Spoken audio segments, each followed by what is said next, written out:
I just realized that streamers. Yeah, okay.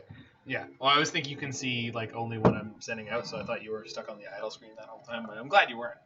Alrighty then. So Grixis Whurza here in Modern. So this is an Urza combo deck. It is playing the full Urza Thopter Foundry Sword of the Meek combo. So with these three pieces in play, you make an infinite number of tapped Thopters. Your final Thopter could be untapped. But you also get to make an infinite amount of blue mana. You can use that infinite amount of blue mana to continuously use Urza's Spin to Win ability, which will allow you to play out your entire deck. Now, this version is not playing anything that we can actually do with that. So hopefully our opponents have the dignity and grace to just scoop.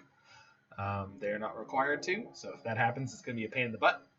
The rest of the deck is basically just sitting here trying to get us to that as quickly as possible with cards like Goblin Engineer tutoring our Sword of the Meek into the graveyard, Whir of Invention allowing us to tutor up any artifact out of our deck. We've got disruptive elements like Pithing Needle, Aether Spellbomb, Engineered Explosives, and then we also have a sort of grinding package with both Emry, Lurker of the Loch, who allows us to play artifacts out of our graveyard, as well as Saheeli, Sublime, Artificer. I've played this in a couple different versions of Urza decks so far, and I've been very impressed whenever I draw her. So I'm really interested in trying her out in a more fair mid-range shell at some point, just because she's a blast to play with. I don't know if she's optimal at all, but certainly a good time had by all. This version is playing 3 Mox Ambers because our legend count is low at 9. And then our sideboard, we've got some Blood Moons, which we could be able to cheese out some wins with. We do also have the Mystic Sanctuary in the main deck. That's only really to pop the Whir of Inventions back on top of our deck. Going back to the sideboard, we've got Galvanic Blast for early interaction, as well as Collective Brutality and Fatal Push. So one of the things I was noticing in the Teamer deck is we have a lot of problems with Tarmogoyf. And then we've got Tezzeret, Agent of Bolas, if we want to board up into a more mid-range based deck in sort of control matchups that are going to go long. We also have Nile Spellbomb for some graveyard hate, Damning Sphere for Titan and Storm decks, and Ashiok Dreamrender as a split card that deals with graveyard decks and decks that want to search their library, such as Titan. So let's hop into a league here and see how she goes. Roy, how do you feel about Grixis Whurza? I think it's gonna be I think it's gonna be a suit deck, but I feel like I'd enjoy playing blue-black more. Yeah, me too. Or any version that's not playing the combo. Actually, really quick, I'm just gonna throw us up to the idle stream and then kick Moto because I've been running it for like 3 hours and I have not been doing that the last couple times I've been streaming. I noticed it gets really choked near the end of the stream, so we'll do this real quick. Yeah, I mean, I'm interested to see if it just feels good to play like the quote-unquote best version of this deck. This is the primary version that's putting up results right now. The Teamer has done a few, but... Is the green just for trophy and abrupt decay? The Teamer one? Oh, no, it's the Teamer. Yeah. Weird. Yeah, so the Teamer is green-blue primarily with a splash into red. You can check out the video on the YouTube if you want. Yeah. At least to see the deck list. You can also check out my decks on Stream Decker. I think there's 2 versions on there. So there's the straight Simic one that someone was having some success with, and then there's the Teamer one that I really enjoyed playing. Okay. Come on, baby. Hold together. Just takes a minute for Moto to get its crap together and load in. League. All right. Oh, it's for Uro. I see. Yeah. The one with 2 copies of 6. Uro is the Teamer one. Yeah. So Ren and 6 also allows you to play a higher number of Mox Ambers to get them online earlier. It also lets you play a powerful land package. But then it's playing the same amount of Mox Ambers as this deck. Yeah, it was playing 4. I cut it down by 1. Oh, I see.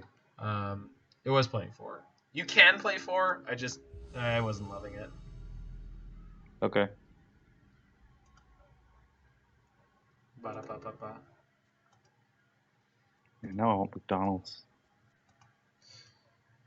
But I know that I'd regret it immediately after I eat it. Mm-hmm. I can stomach a small amount of McDonald's, but... We won the die roll, yes. Die roll winning is a good place to be.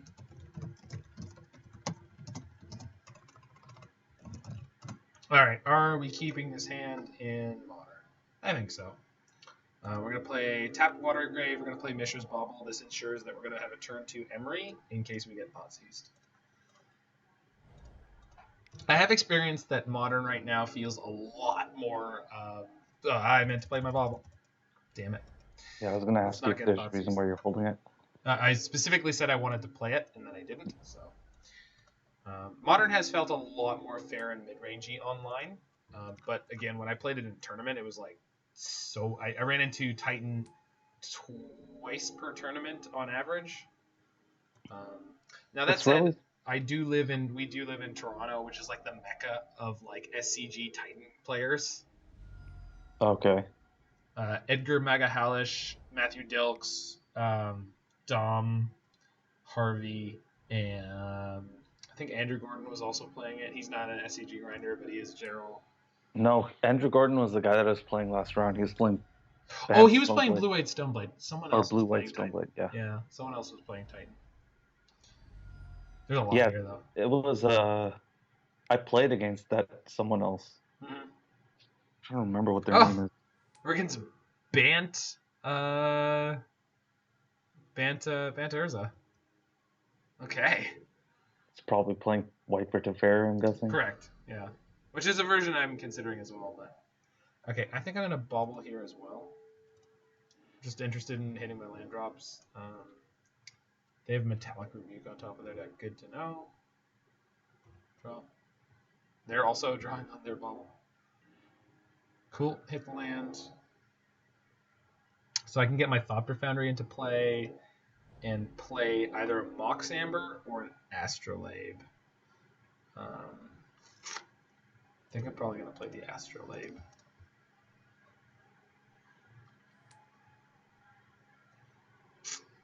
Because the mana from Amber doesn't do anything for me right now. Is that correct? Yeah. Astrolabe is going to draw me a card, fix my third color. Helps my artifact count in play. Yeah. And that's my sword, so I just need to draw Urza. The most punishing thing they can do to us here is play a Teferi and bounce my Thopter Foundry. But that's not the end of the world. Goose. Goose is fine. They could go Goose, Emry, something. Yeah.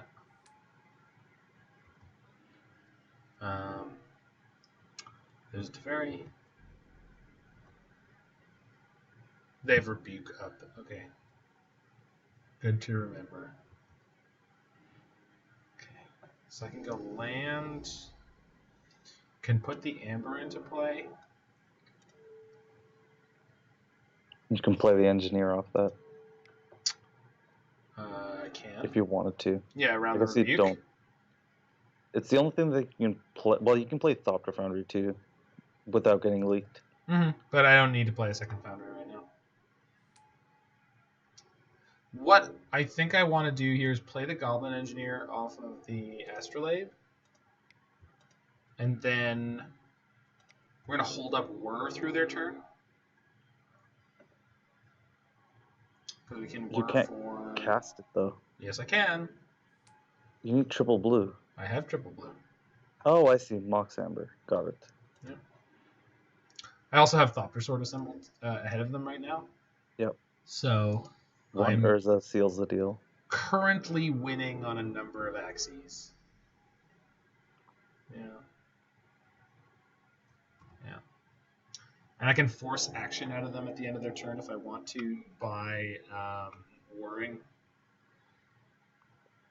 Yeah. But most likely what I'm going to do is at end step, I'm just going to make a mess of Thopters. What are you going to Whir for, though? That's a really good question. I'm not actually Pithing sure. Needle? I can't Pithing Needle Thopter Foundry. I would advise against that, yes. Yeah, it's symmetrical. Could Pithing Needle Teferi, I guess. Depends on what they do here. They will inform my decision. Problem is they're very likely to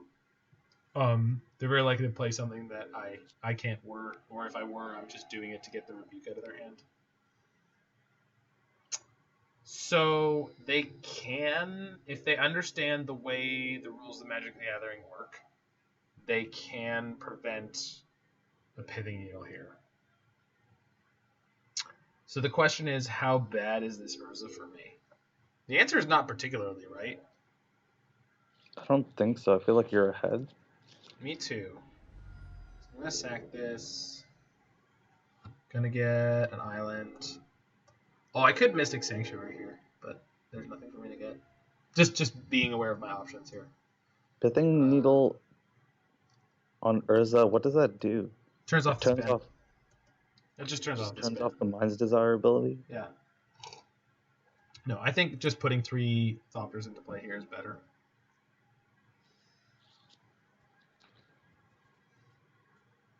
I also have a bridge, so Bauble. Yeah, Bauble's fine.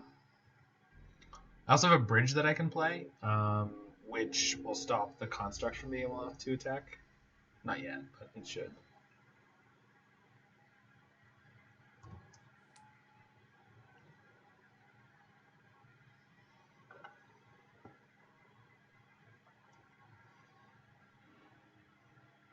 Sure. Pay 1. Alright. Sack this. Trigger. Always yield. This.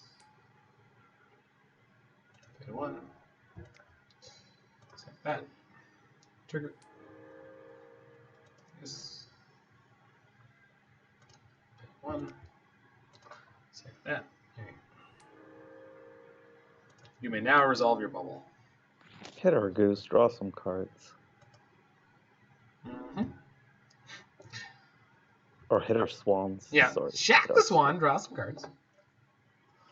Okay, so we're gonna crack in with Thopters.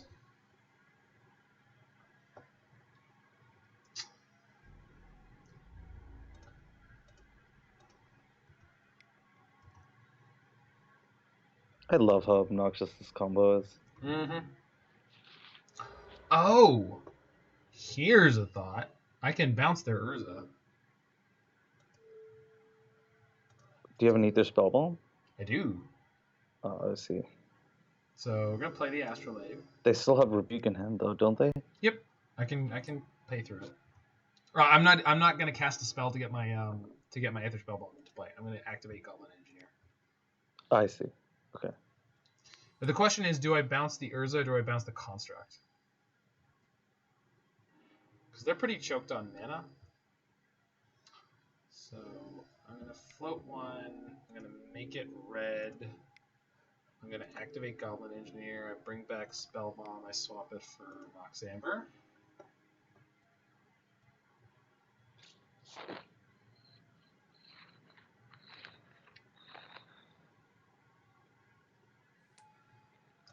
Play another Mox Amber. So I think if I bounce the Urza and they get sort of the Meek, which is not in their graveyard, I will instantly lose because they'll be able to play the Urza and have enough mana to combo off. So, oh no, because I can Whir for Pithing Needle in response, but they have Rebuke. Wait, what does whirring for Pithing Needle and Urza do, though? It stops It them just from makes winning. infinite Thopters. Yeah. I guess I have a bridge, which is not super useful. Do we just sit here? I guess. Well, what else did you consider? So it's either bounce Urza right now or bounce the Construct right now. I don't think the Construct is the biggest problem. Yeah. Bouncing Urza means if they don't have Sword, that's the biggest tempo loss for them. So I think that's what I'm going to do. Can you wait to see if they have the sword? Sure, but then they have access to all their mana. That's true. Okay.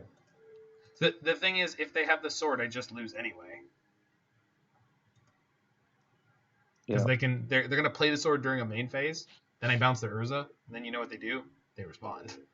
They just float their mana in, yeah. Yeah. And then so I can make 2 more Thopters this turn, which is better than playing the second Emry. So the thing I also don't need to worry about the Construct dealing a lot of damage because I'm at 22 and they're at 11. Yeah, exactly. I'm going to have 6 power in play at the end of this turn. These Thoppers have done a lot of damage. Oh my god. I think they shocked themselves twice, too, if I Oh, had to okay. guess. Mystic Sanctuary? Yeah, that puts literally nothing on top of their deck right now. Emry for Bauble, so they're still trying to draw.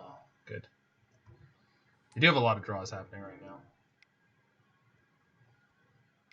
Yep, here comes Urza again. Yep.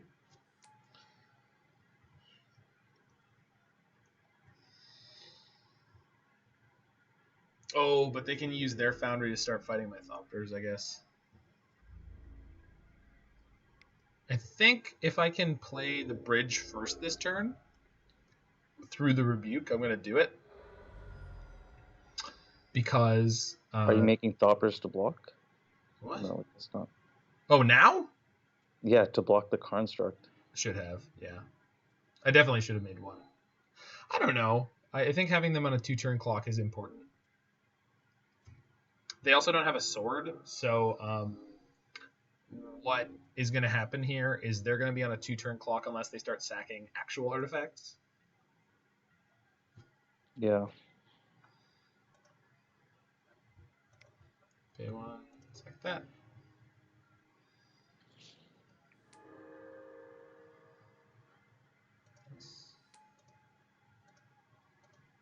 Pay 1, sack this.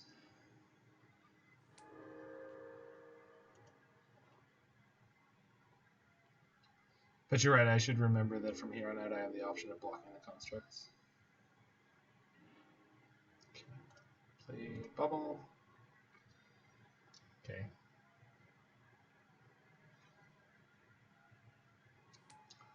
So I can play 2 Aether Spellbombs this turn. I think the first thing I'm going to do is attack with all my Thopters and force a little action, if they want.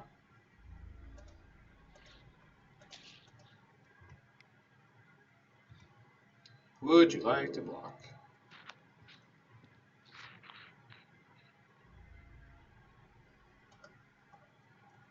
Yes. Alright, Goose blocks. Okay, so yeah, they're not on turn 2 o'clock. They also have food. I forgot about the food. Okay, so I can play Aether Spellbomb. So the thing is, for me, it's not worth trying to draw to Urza right now because I know they have Rebuke in their hand. Yeah. Which I can't cast Urza through Rebuke. So I think I Aether Spellbomb, I bounce a Construct.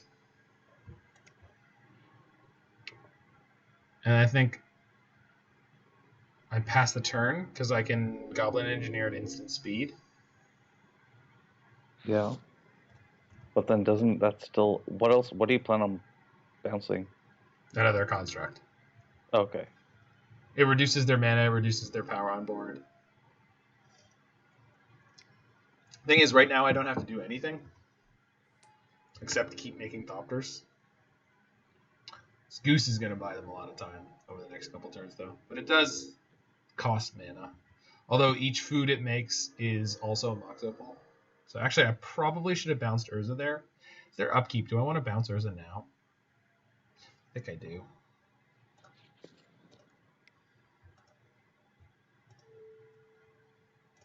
Aether Spellbomb, trade that for an Astrolabe.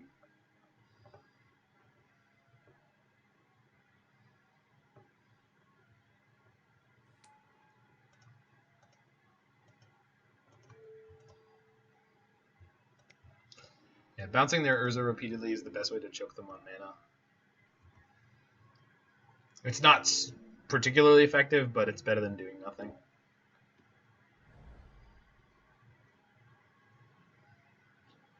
Problem is they're very deep in their deck, so the chances of them getting the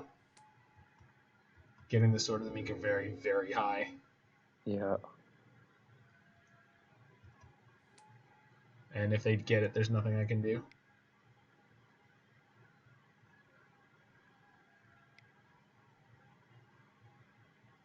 Yep. What I'm wondering is, are they playing the deck that I would be playing in their shoes? What would you be playing? Well, actually, it wouldn't have Thopter Foundry in it, so. I'd play. I would try to play Bant Urza with no combo.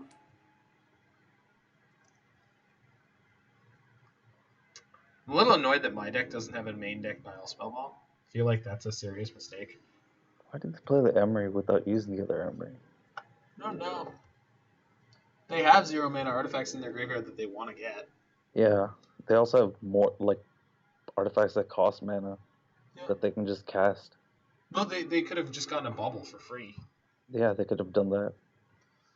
They could have gotten a Mox Amber that nets the mana, but they didn't. So now we're here.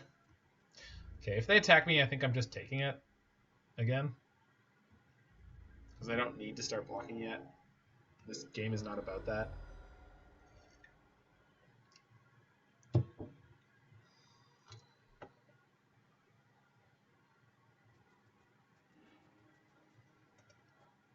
Oh, well, sure.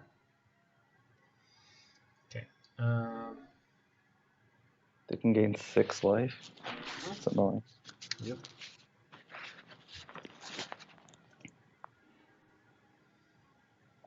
I have 7 power.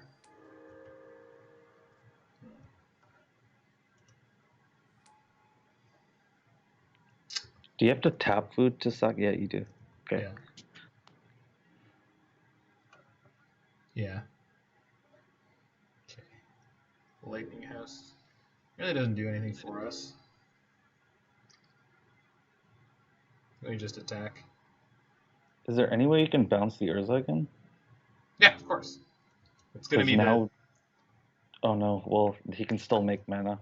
Never mind. Yeah. They can just make the mana in response. Can they? They can't sack both foods this turn, can they? 1, No. 2. No, they can't. Interesting.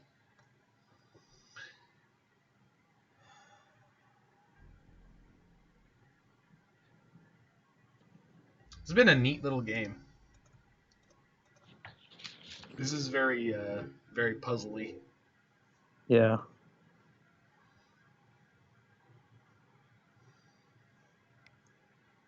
This is one of those classic games where I'm like, I feel like I tremendously misplayed along the way, but I have no idea where. Yeah. Drawing multiple Thopter Foundries is definitely not the best play. I will say that much. Do you think it's worth playing some? No, not at all. Even for the case of Ensnaring Bridge?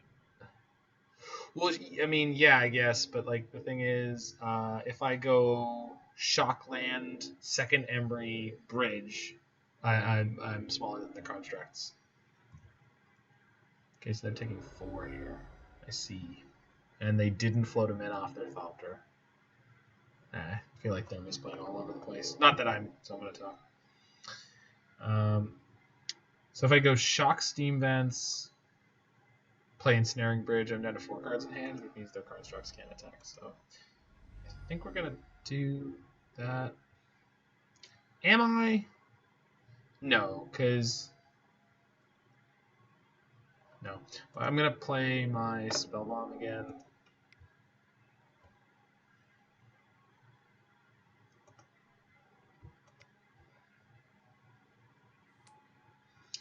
We're going to go bounce Urza past the turn.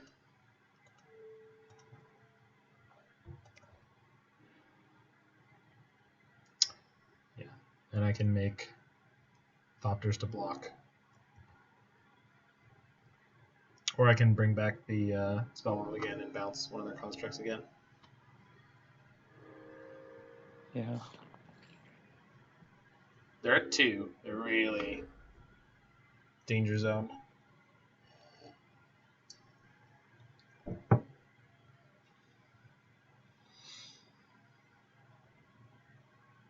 They Urza and then they play the sword. I think we respond with Whir and just hope it resolves. I hope they just decide to let it resolve.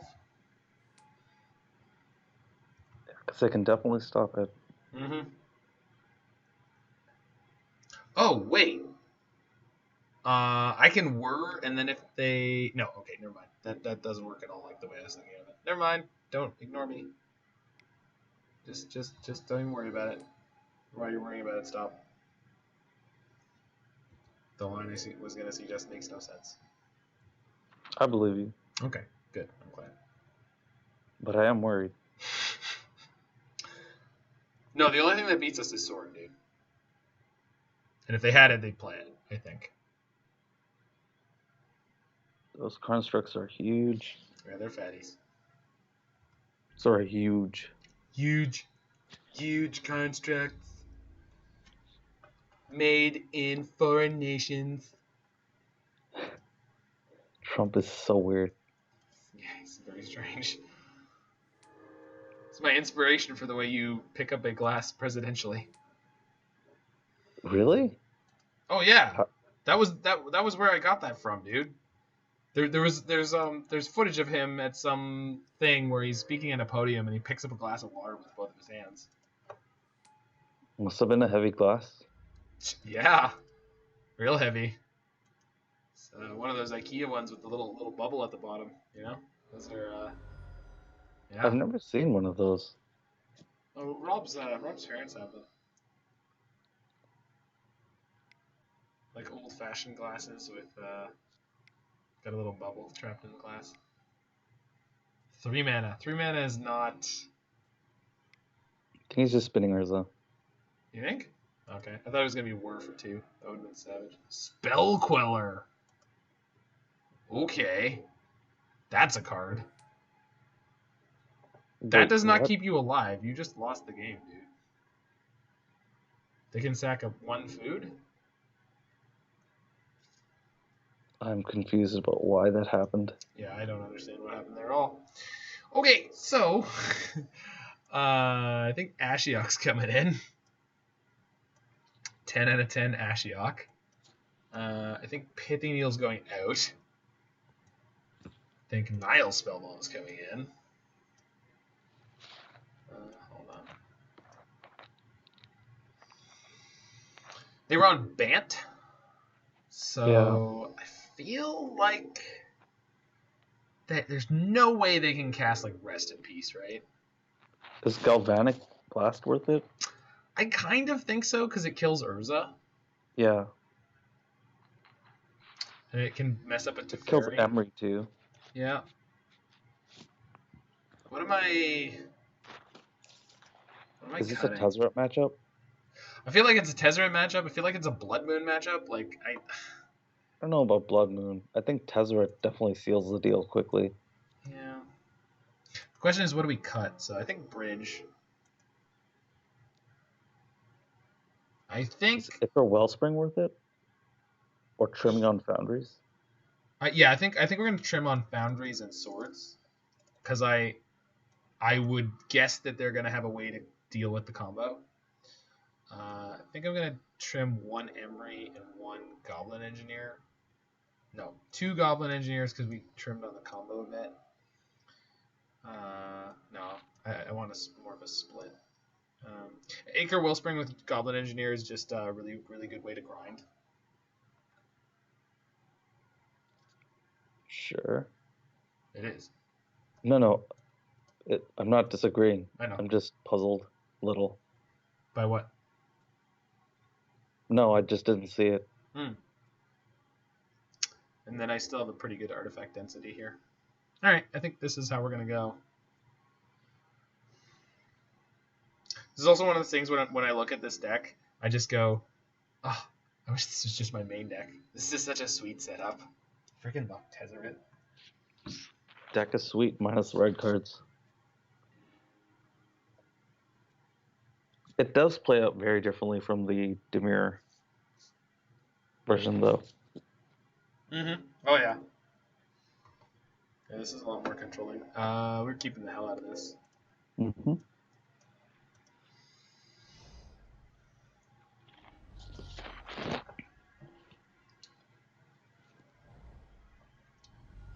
That was a slightly odd game there. Goose. So I was going to lead on Spellbomb. Well, Astrolabe changes things, I guess. I think Astrolabe, yeah, is better. We're going to play the Bauble. I'm not going to crack it yet, just in case I draw Emry. So we're just going to pass here. Because if they Emry on turn 2, which they can easily do, then I want to have the Spellbomb to just nuke their graveyard. Potentially. Get turn 3 Urza. I could set up for that too, yeah. Which they also can set up for right now. So, okay. Double Astrolabe. They have a lot of permanents. Yes, they do. I like the amount of unidirectional graveyard hate that's in this deck. The third Astrolabe? I mean, that doesn't put them up on mana, so at least there's that. Oh my god.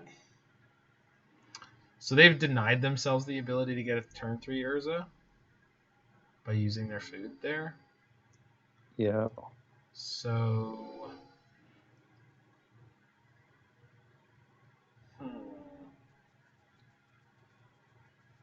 Do you just want to play? No. Sounds like a...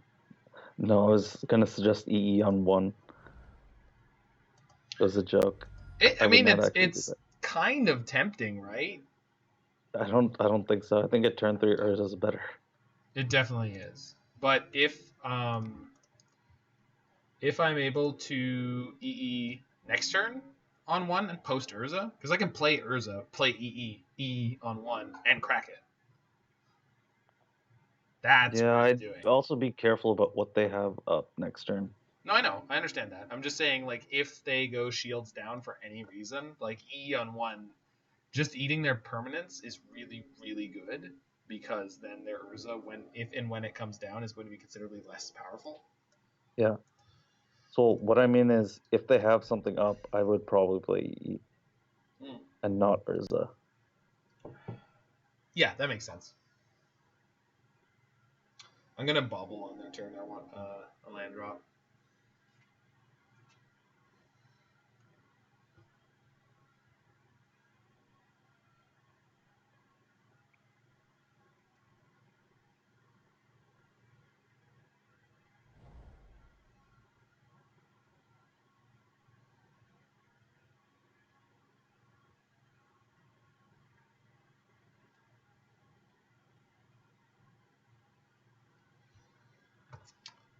Okay.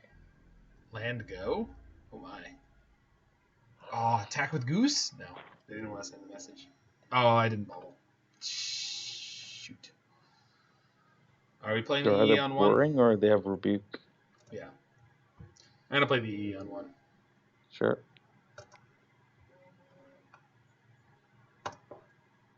If they have Rebuke, do I pay for it? No. I don't think so. No. They have Rebuke. You think? Well, I don't understand why else they'd pause here. Well, in theory, if I have land, I can play Urza. Or maybe they want to Whir so they don't lose the artifacts? Mm-hmm. Possibly. Still, there's no need to do that. I don't know what's going on. Mm-hmm. Spell Queller. Yeah. Yeah, that's fine. It's not great, but it's not that bad. I'm going to play my Nile Spellbomb. Pass the charm.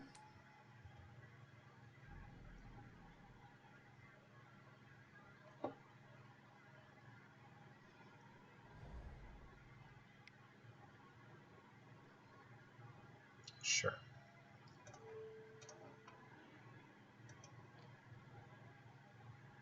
He's going to mill what you looked at.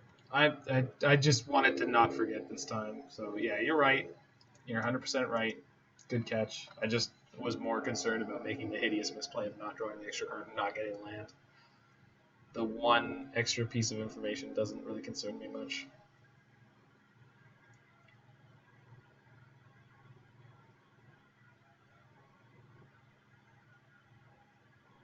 What do you got, nerd? It can't be Urza, and that is good news. Teferi is not the best news, though. EE on 2. Yeah, that. But you can't activate it. Okay, good. They do potentially have a Rebuke up, though, which is unfortunate. Well, I guess we're using the Pentad Prism this turn. Yeah, looks like we're priced into that. Draw. Give me a land. Well, that's not what I asked for, but...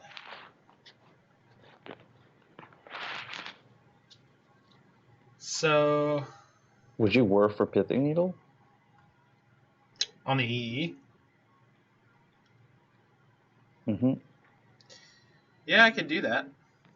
I don't know if that helps enough, but yeah. One of the questions is that they would definitely rebuke that. And what's my plan after that? No, or are you just gonna Jammers and hold up a Spellbomb? I think that's the plan. So are you suggesting that I go down to 0 counters on my Pentad Prism? I think he's gonna crack it next turn. Because Yeah. he has nothing on 2. And he knows you're starved. Mm-hmm. Maybe the smart thing to do. Alright, we jam an Urza here, I think. Mm-hmm. If it resolves, that's like insane. But it's not going to.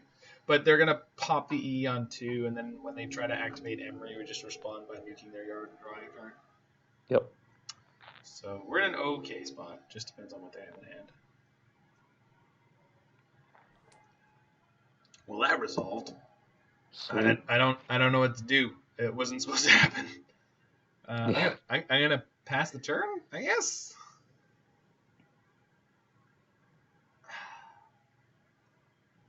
Is there anything in the yard that matters right now? No. No, but whatever they try to get back with Emry, it wants to stop them from doing that. Yeah, I just wanted to know if they have the sword in there. No. They have a Foundry. And the Foundry is the part of the combo you need to keep off the table. Target Foundry. Okay. Spellbomb you in response. Flood the black. Would I like to draw a card? Yes. Hey, look, more lands.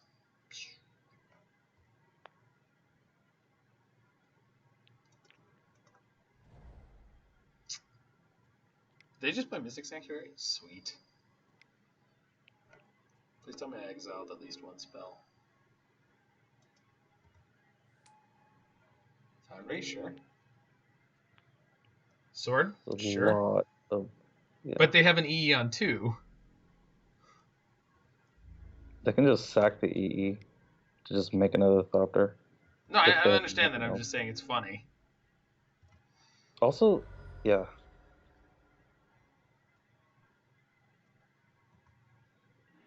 But yeah, this is not great. Although, we just get to fire back with the combo now. Wait, we just fire back with the combo and ours goes infinite. Okay, we just won. Sweet. Sorry, bud. Yep, we just won the match. Sweet.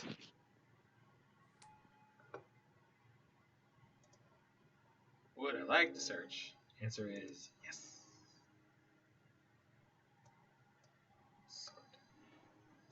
Would I like to play Thopter Foundry?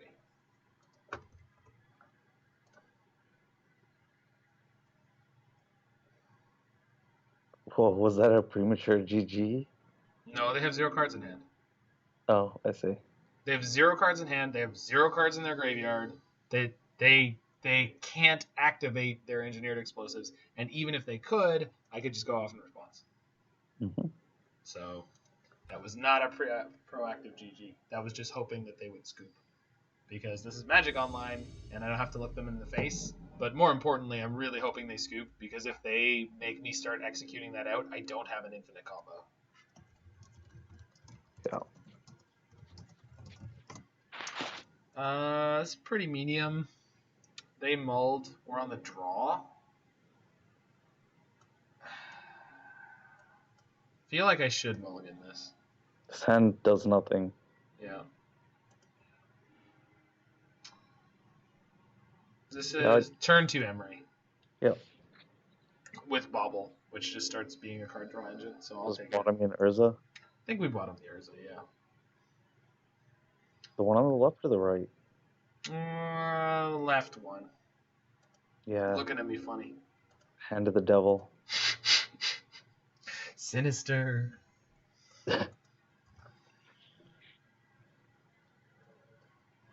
Oh god, please not infect. Oh, That's something. Titan. Oh, it's probably Titan, yeah. What did they name Giant? No, they're probably named Scout or some shit. Beast! Beast. What? Oh, Arboreal Grazer. Oh my god, it's a beast. Yeah, that's fair.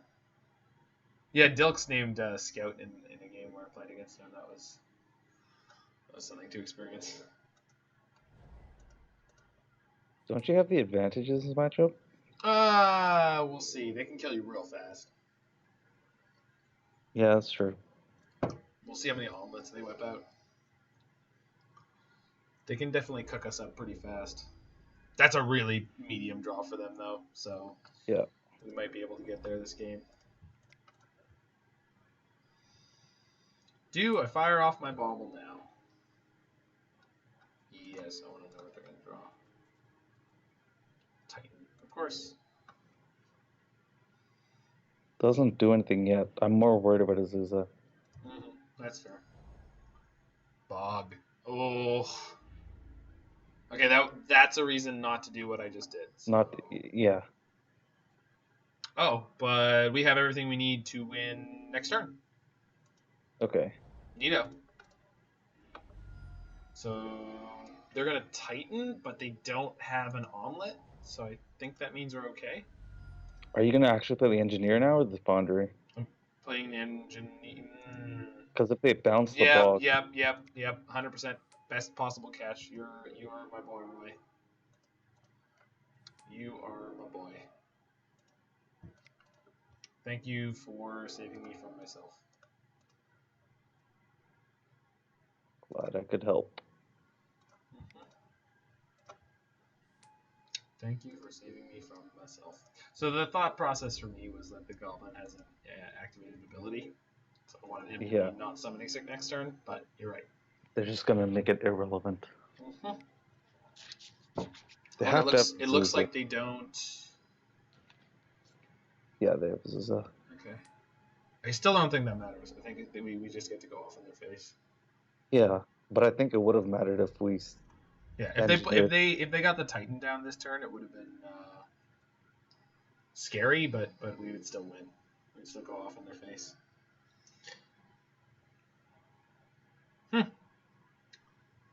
Thank God we held on to that Engineer. Well, they didn't have a Bance Land. No, yeah, that's really strange. They only had one land drop. I expected a bounce land to follow up. Wait a minute. Are we screwed on colors? Because this Mystic Sanctuary comes into play tapped. That's annoying. I think the Construct bridges the gap here. Let's see. Play the Urza, get the Construct. Are we 1 mana short? Yeah. Yeah, we are. So, but they don't have an omelet? I think I wasn't supposed to play the Engineer there. I don't think so either, but I didn't say anything, so... Oh, thanks. No, I'm kidding. You're good, man. That's it's on me if it's on me.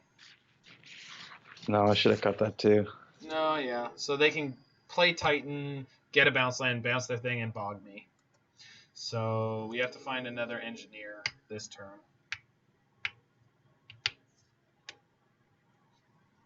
Oh, they scooped. Okay. Maybe they didn't understand how they crush us there. I guess they just don't have lens in hand. Okay, so they had the Castle Garenbrig. They could activate it. They had Titan mana. 100%. They had Titan mana. Okay, so Saheeli goes out.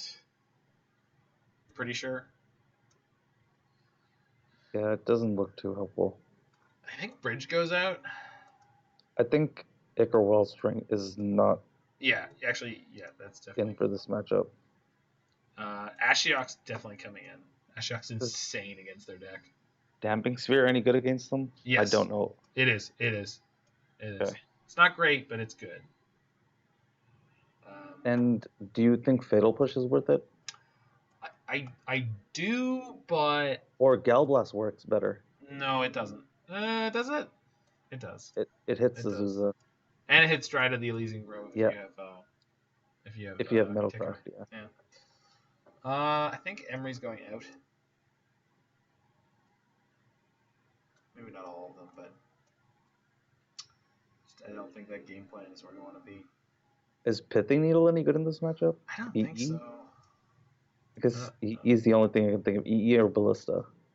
Yeah.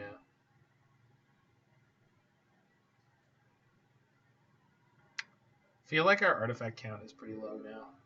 What about Spellbomb? Yeah, Aether Spellbomb is not great.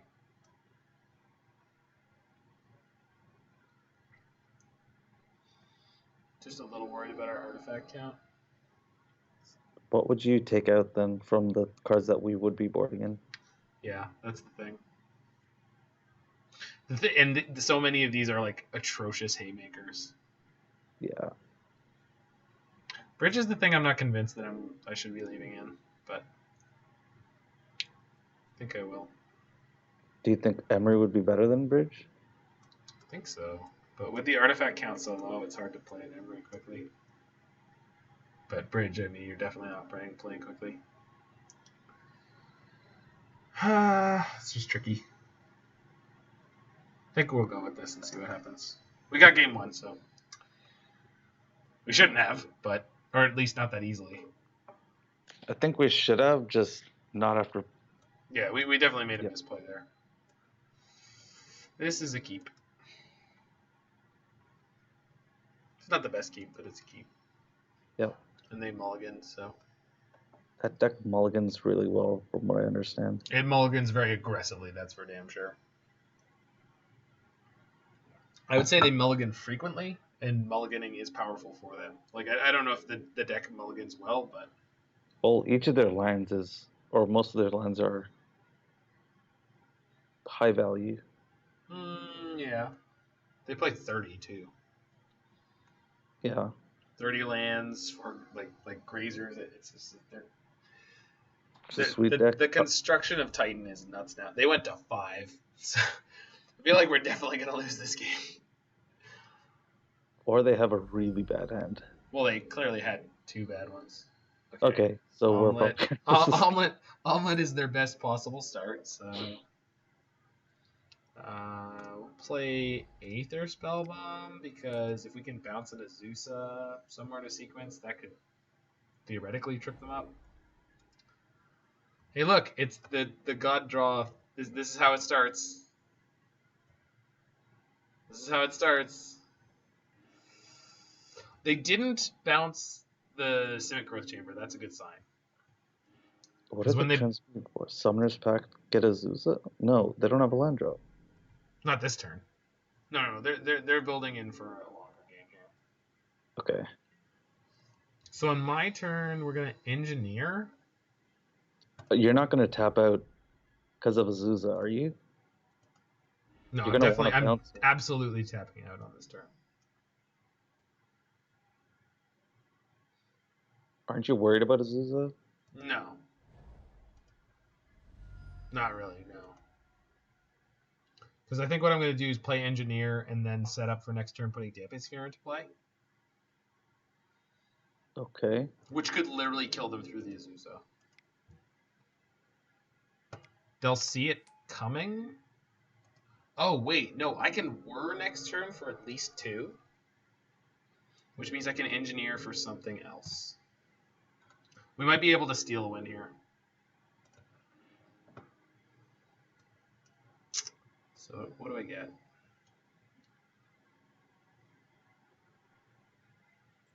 Is the sword still the best thing? Probably. If we Thopter Foundry? I don't know. No, that's not the best thing. I don't know why I said that. No, I mean, dude, that's not the worst thing I've ever heard. Definitely not the best. I feel like Astrolabe for value, but... Do you just want to take one sphere? No, I don't want them to see the sphere coming. Because the way we're going to steal is when... I'm going to put the sword in. I'm going to make it kind of look like we're bad. what I envision happening here is they're going to Pact for Azusa. They're going to play Azusa, and they're going to play out some stuff. Then we're going to Whir for 2, put the Damping Sphere into play, and the Damping Sphere is going to turn off their Simic Growth Chamber, which means they're not going to have the blue to, or the green mana to pay for the Pact. Did they usually play Valakut? They do now. Huh. This is also fine because the way this sequence is working out, they have not. What am I saying? Having the Whir up is still fine. Yeah. Playing the this. baubles, right? Yeah. Yeah, we're gonna play both the baubles. I'm gonna play both the baubles, and I'm gonna pass the turn. And if they pack, they basically lose. Do I want to proactively play Damping Sphere because it's going to turn off their Growth Chamber? No, I'm going to wait to respond to the untap trigger. And then if they don't do anything this turn, we just go get Thopter Foundry, play Urza, and win. Okay. Green Pool, that's fine. That's their only land drop. So they're up to 4. They play nothing? So they lose. Got it. Because we're just going to put the combo together right here, right? Yep. Like, there's no downside. Do they have a way of disrupting it? Maybe they play Dismember? Dismember won't do it. I definitely got hit with the Dismember. Dismember won't do it.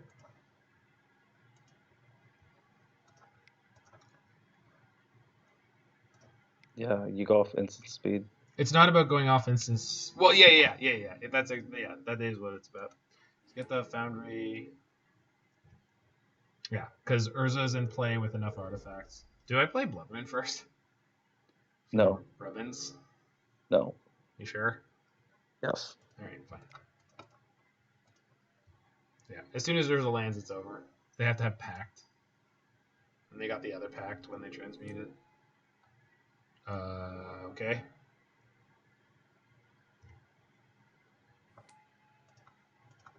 I think they're going to make you click through it. Okay. It's fine by me. They can't beat Infinite Life. Okay. No,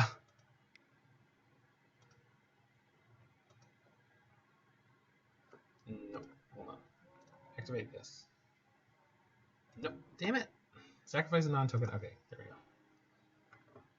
Yeah, there it goes.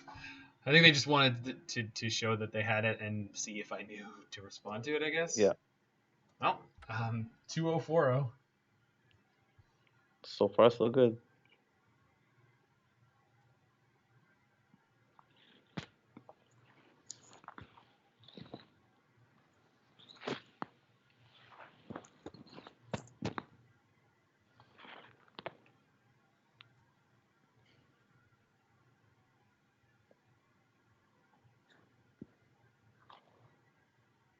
I didn't know they played Valakut.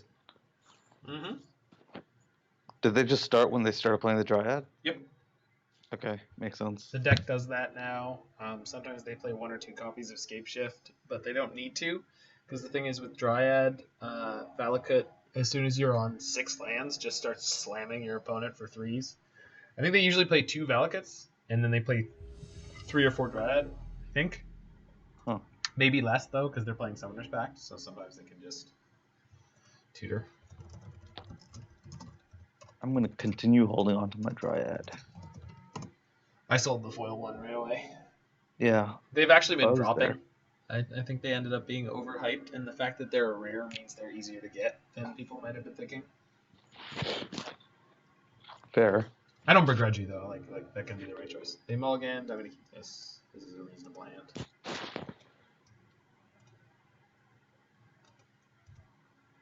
Don't Thoughtseize me, bro. Spire Bluff. In this economy? Maybe they're playing some sort of Phoenix deck? Could be. Or blue-red, what is it, that weird prowess deck? Oh, they could also be playing Blue Moon, I think. Would that play Spire Bluff? No, it wouldn't. I don't think so. You don't want your 4th land coming in tapped. No. No, they're playing some kind of Phoenix deck. Weird. This is strange. I wonder if it's like the classic Phoenix decks and they immediately fold to Ensnaring Bridge. Maybe. Okay, I'm gonna play an Astrolabe and then an Emry. Maximum value.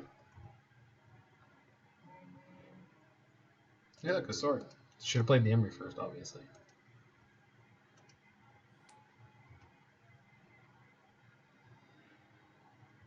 Hey, look, a Thopter Foundry. Well, this engineer is going to come in handy. That's the dream. Oh, I screwed up there. No, I didn't. Okay. How did you screw up? For some reason, I saw the Mox Amber in the graveyard, and I was like, oh, I should have played it. Oh. I mean, it costs 0, Roy. It's because it's in my graveyard. That shouldn't hold me back. Should have tapped that Emry. Yeah. That's what I was thinking. So, we're playing Thopter Foundry here, right? Yeah.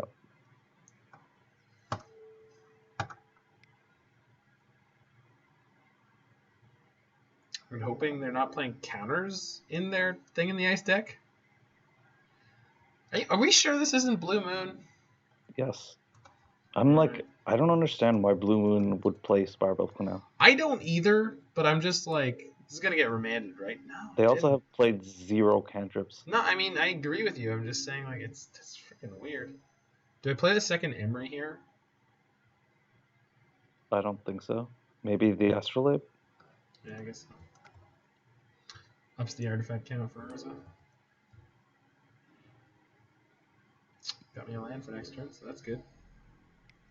Actually, I could just Sanctuary, put the Whir on top. That's not bad. Petty Theft.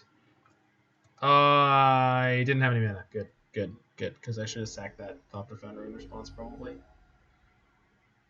Nope, you didn't punt. You couldn't. Yeah. Jace, what the hell is happening over there? No, this is Blue Moon. Yeah. It's starting to look like that. No, this is Blue Moon. This is Blue Moon, man. Like, it's just Blue Moon with Spire Bluffs. I don't know why. I don't think it's smart, but they're doing it.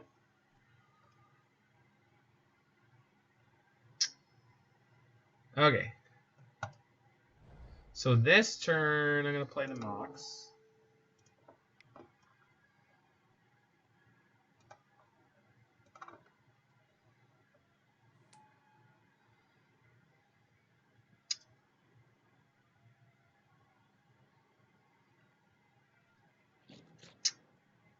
Now's your turn to get Thopter Foundry in?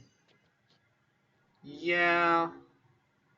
Before they pulled up counter magic like Spell Snare or whatnot.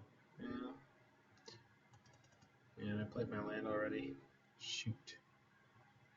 Do I want to play Saheeli? Why? Starts generating artifacts. So does Thopter Foundry. She also has the ability to create an extra mana for me. No, I'm going to play Saheeli, then play Thopter Foundry.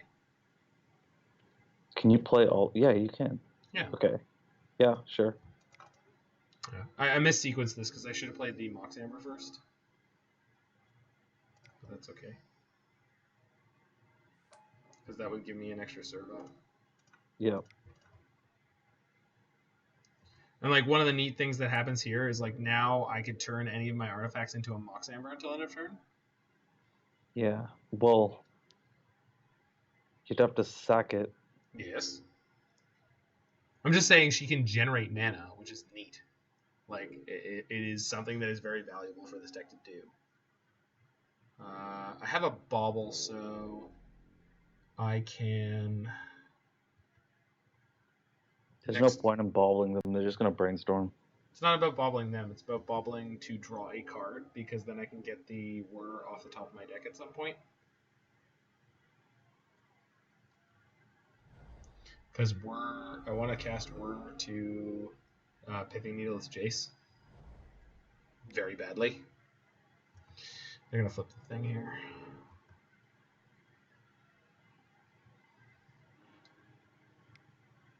Yeah. This is why they didn't cast any cantrips earlier, dude. They were all in on thing. No. They have 4 cards in hand. I wouldn't No, really no. qualify that as being all in on thing. Like, Well, stocking up on cards just to flip thing. that's completely reasonable if your hand is okay. I don't think that's like the craziest thing ever. In fact, I think that's probably I'm not pretty saying normal. it's a bad thing. I'm just saying that their hand was slow and revolved around thing. But every hand is slow. It's Blue Moon. It's a control deck. They sometimes have early interaction.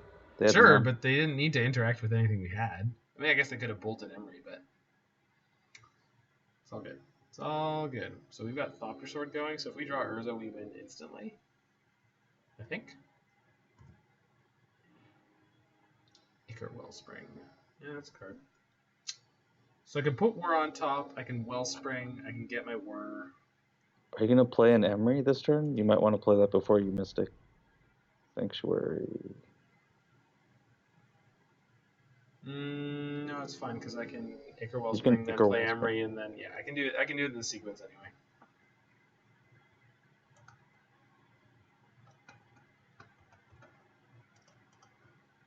As long as I don't Emry before I do this.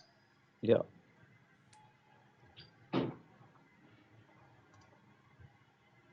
So I play Emry now to get the 1 extra mana. And then we Whir for Pithing Needle. There's a Pithing Needle in my yard now. There's 2 in the There's deck. 2 in the deck. No problem. Yep. No problem. Improvise. Tap this. Let's tap this as well. Done.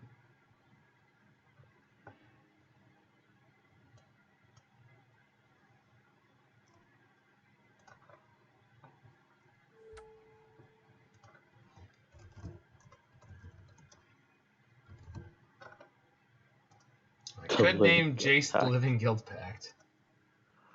Okay. Are we good here? We are good here. And hopefully they don't have another Brazen Borrower in hand. I think the deck only plays like 2 or 3, so it's not super likely, although they have been cantripping. 3 mana, huh?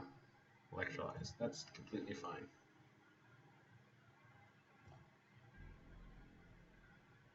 And here comes the horror. Smash. Please counter my Sword of the Meek when I play it. Do not remand it. That would be a jerk move. I mean, I have enough mana, but... Sword. Yes. Would you like to scoop? Snap. Opt? Sure. It's all yours, bruh. Mm-hmm. Yeah, that's fine. Yeah. I don't understand the timing. I guess they were just going to do it no matter what. But it just makes sense to wait until the end of your turn. Sure. But they did not. Sack a sword. I'm going to make 1 Thopter now. Yes. Do I want to play an Emry? No, I think the best thing I can do is just keep making Thopters. Just put up an impenetrable wall. It also makes it hard for them to get through the thing in the ice. Emry does give you back 1 mana, though. Yeah. Get that rebate. Cryptic. Yeah. Bounce the Thopter Foundry. That's a good play. If Emry was in play, well, regardless. So... Oh, and they're tapping all creatures I control. Well, that's super smart. So I'm going to sack Astrolabe. Oh, well, no, yeah, I'm going to do this to gain the life. And to put the creatures into play. Do you need blockers? Blockers, I don't. These are not blockers. These are life gain points. Well, you can block if you sack the Foundry. I agree with you, but like, I don't want to sack the Foundry. Then it's in my graveyard, and then I can't get it back. Okay. They have to have a counterspell in their hand right now, which is not completely unlikely, but there's also 4 Thopter Foundries in my deck, so I have a good chance of drawing one over the next turn. Because I've only seen one in this whole game. So they're cracking in for 9. I can bauble them. So this is another shot at second Foundry. They have Island on top. That's good.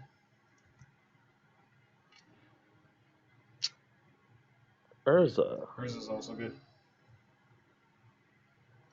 So we play.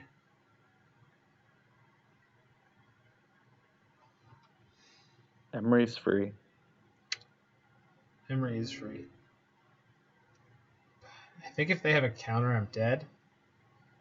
No, they also have to tap all my things. Oh, there's a bunch of outs here.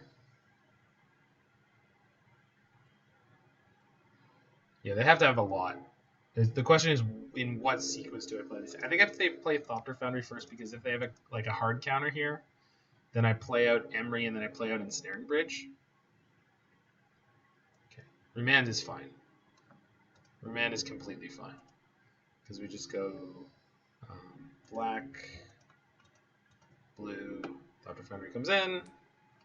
Then we play Emry for free. Although if they have Cryptic to tap my team, I lose. So I don't think we could have played out of that anyway. So they have to have a Cryptic here. Bolt? Bolt me? Okay. They might have a snap in hand. That's true. That's true. That'll kill me. I can only gain 1. Desolate? Are they activating it? They're activating it, so they're digging. Cryptic or Bolt do it, though. We've only seen 1 Bolt. Or a snap. Or Electrolyze. So, they didn't get it.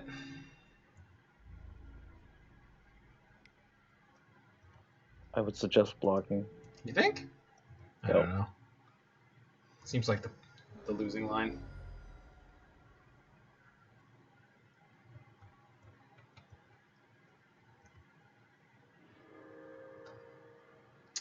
So Bauble's free. Oh, they scooped. Okay. And they're drawing a bunch of cards in Rage. Oh, did they show you their hand too? No, I guess I would have seen it. Yeah. Okay, so Nile Spellbomb seems good. I think 1 Aether Spellbomb's going out. It's not terrible against Thing in the Ice.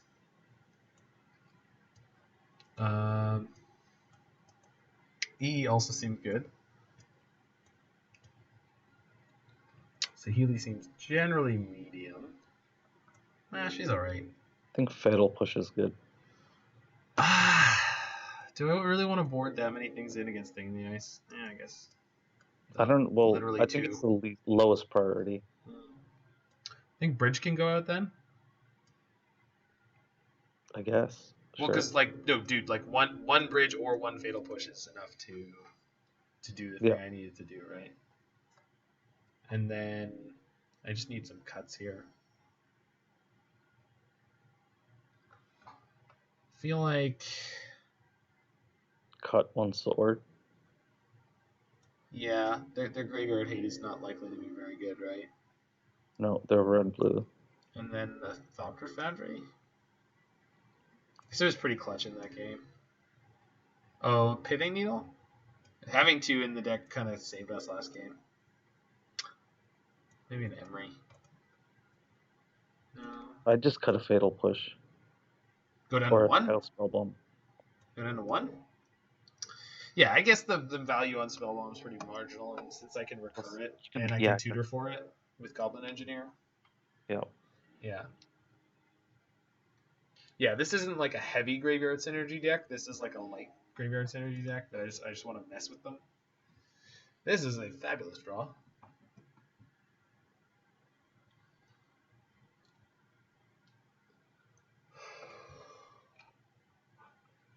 We're currently 5-0 in games. Yeah. Apparently Grixis Whurza is the truth.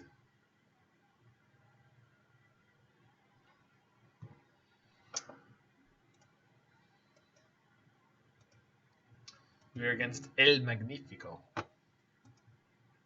Ferocious Pop Treasure. No cantrip. I wonder if they have Spell Pierce. Nope. Fair ambition. Sweet second main phase. Oh, the Infect player I played against in the tournament, Tanner. Yeah. There was one game where I had a Teferian play, and I made sure to. There was something where I think I Assassin's Trophied him in main phase 1, and he floated the mana. So I was like, okay, I'm gonna pass it to main phase 2. He's like, all right, and then I did something. He's like, the mana is not in my pool anymore, right? And I was like, yes, that was very explicit. Yeah, that was. He also responded to me, what was it? Animate Blinkmoth Nexus. I play Assassin's Trophy in response specifically, and he's like, I don't know, Blossoming Defense, and I'm like, no, you can't do that. It's not a creature. Teferi turns off a lot. It wasn't that didn't have a Teferi involved. That was just. I see. That was just Assassin's Trophy in response to you animating it. Am I drawing here? Yeah, because I can still play an Emry. Okay, the question is, Thing in the Ice is on top. Okay. Question is, do I attempt to Sick Mise them here, just jam this Pithing Needle on Scalding Tarn? No. No, I thought not. I think it's just does us more harm anyways. No, I want to hurt myself. Do I fetch? Very Catholic of you. It doesn't matter what I fetch here in terms of colors, because I have an Astrolabe to play this Thopter Foundry. I want to get this Thopter Foundry into play. As long as you make sure it's an island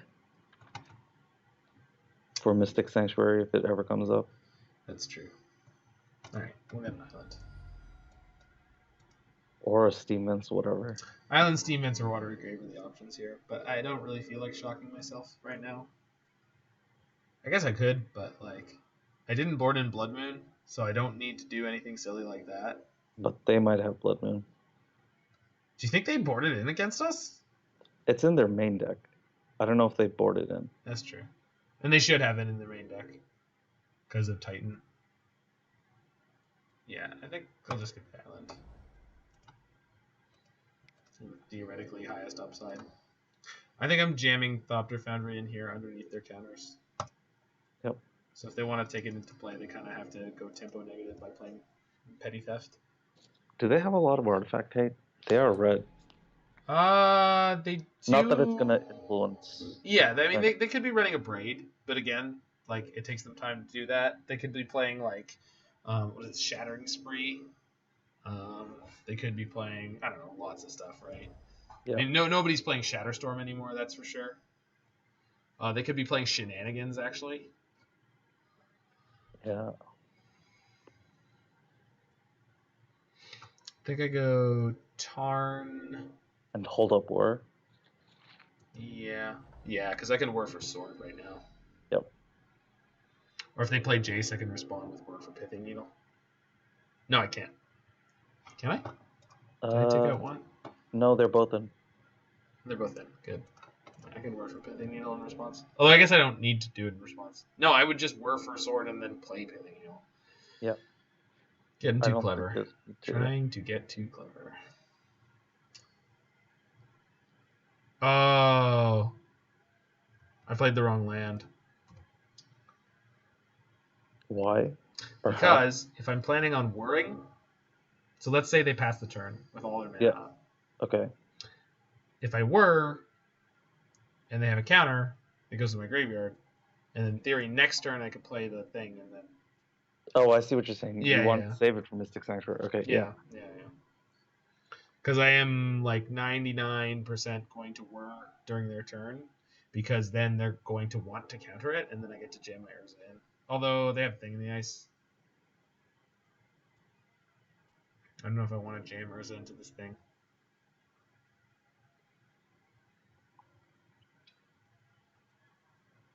We'll see what they do here. The other thing about taking up Bridge was that I can't whir for it now, but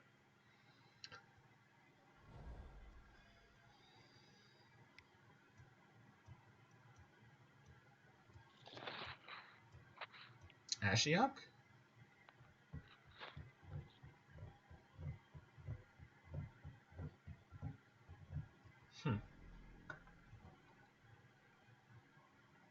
Okay, so we're definitely worried here.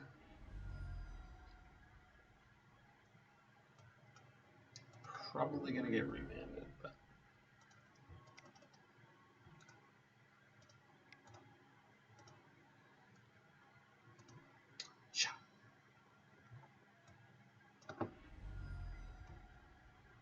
we're gonna cryptic.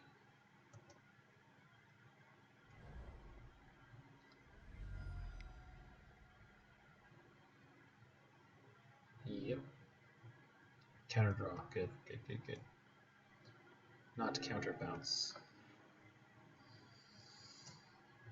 Cool. Huh, well. So, do I play Urza?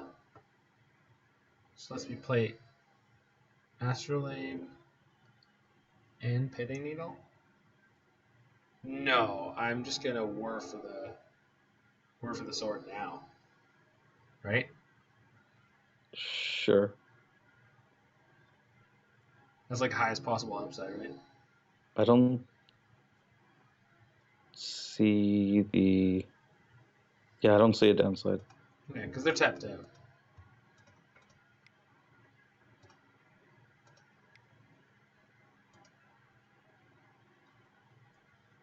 You didn't reckon upon the second Whir. The third word is definitely going to piss them off. Probably. There's my sword. Put that bad boy into play. I want to pop out a Thopter now? No, you want to wait until he attacks. If he attacks. Yeah, that is correct. Although, the chances of them playing like Cantrip and then a Braid targeting Thopter Foundry. If they do that, then you sack it. Yeah. I'm just saying, like, we haven't disrupted their hand at all. They haven't played any removal spells. So they probably got a stack full of Braids. I think either way, it's best to wait until they attack or move into their combat phase. Oh boy.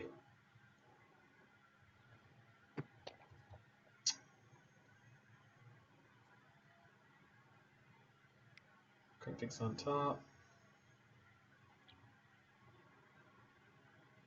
Oof. I mean, at least I don't have the sword in my graveyard right now. Yep. So, what are these? Nothing too bad. Although all of our Whirs are gone now. It's not the biggest deal because we have Urza in the combo. Mm-hmm.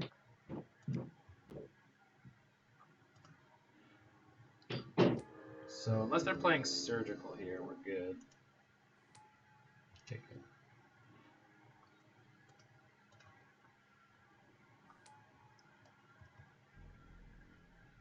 So, if Urza resolves, we just win the game.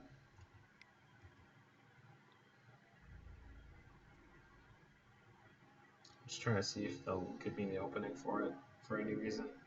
It looks like they're considering. Okay. Hit the Ashiok. Oh. Oh my god. It could just be GG right here. Magmatic Sinkhole. Yeah, that's an interesting way to lose the game, opponent. There's nothing that counters a creature Dispute. spell. Yes, there is. I'm not playing around Mystical Dispute. No, I'm not either. But I'm assuming you were going to ask if there was a 1-mana counter. That there is. Yeah, but we're gonna fire this off anyway. Yep. Ouch. No, that's fine. Yeah.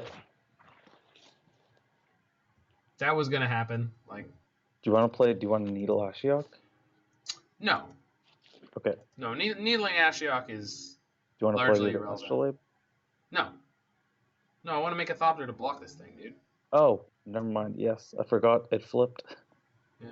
Actually, I'm not going to make a Thopter to block it. I'm going to make a Thopter to attack Ashiok. Okay, lost another. I just lost the Urza, so I'm down 2 Urzas.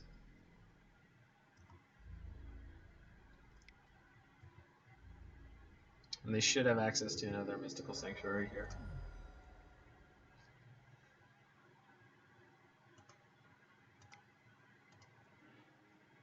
They have a Cryptic in hand, don't they? Yes. Yes. So they're going to put a Sanctuary on top of their deck and bounce my Thopter or something? Electrolyze. Yeah, sure.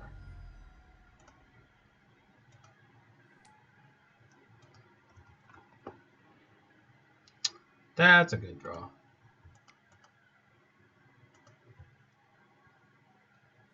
Hello. Make a servo.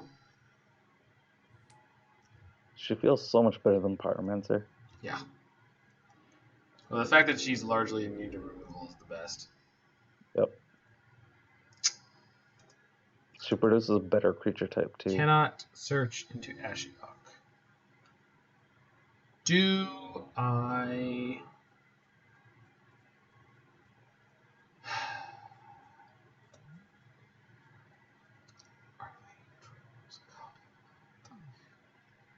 I can attack Ashiok for 1 here. It's not really relevant. I think I just passed the turn. Ashiok milling me is not particularly scary in this game. They're down to 2 cards in hand, so I think we're in good shape. It's a good sign. They did not hit another Urza. Relic? Sure.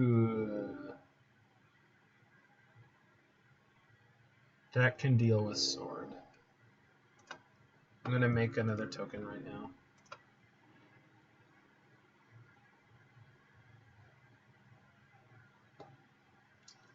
So the only thing is, from now on, this is like playing against Skoos. Yeah. I just need to leave extra mana up at all times. Or you can just needle the relic and then call it a day. Correct. I can also do that.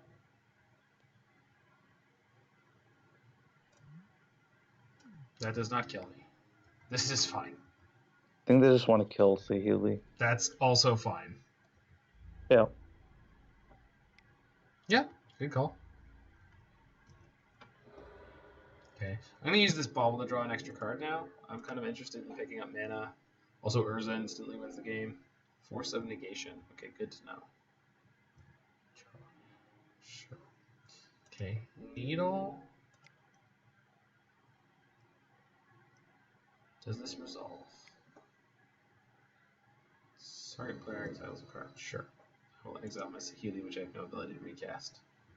May I resolve my Needle? Or are you going to exile your relic? They do not want to exile their graveyard. That's fine. Okay. Sure. I'm going to attack Ashiok with both because I've got tons of extra mana. No, actually, it doesn't make any sense. Yeah, they scooped. Okay. Are If we, they had a bolt, it could are we be 3-0-6-0? We're 3-0-6-0. Good lord. This is fortuitous. This deck really feels like it's just like, listen, man. You got this. Build this one. Don't mess around with that Urza mid-range shit. Are you going to build this one instead? I have almost all the cards already. Oh, okay. I'm You gonna have build multiple versions, and I think I'm gonna put together Urza mid-range for like FNMs because it's more fun. Yeah.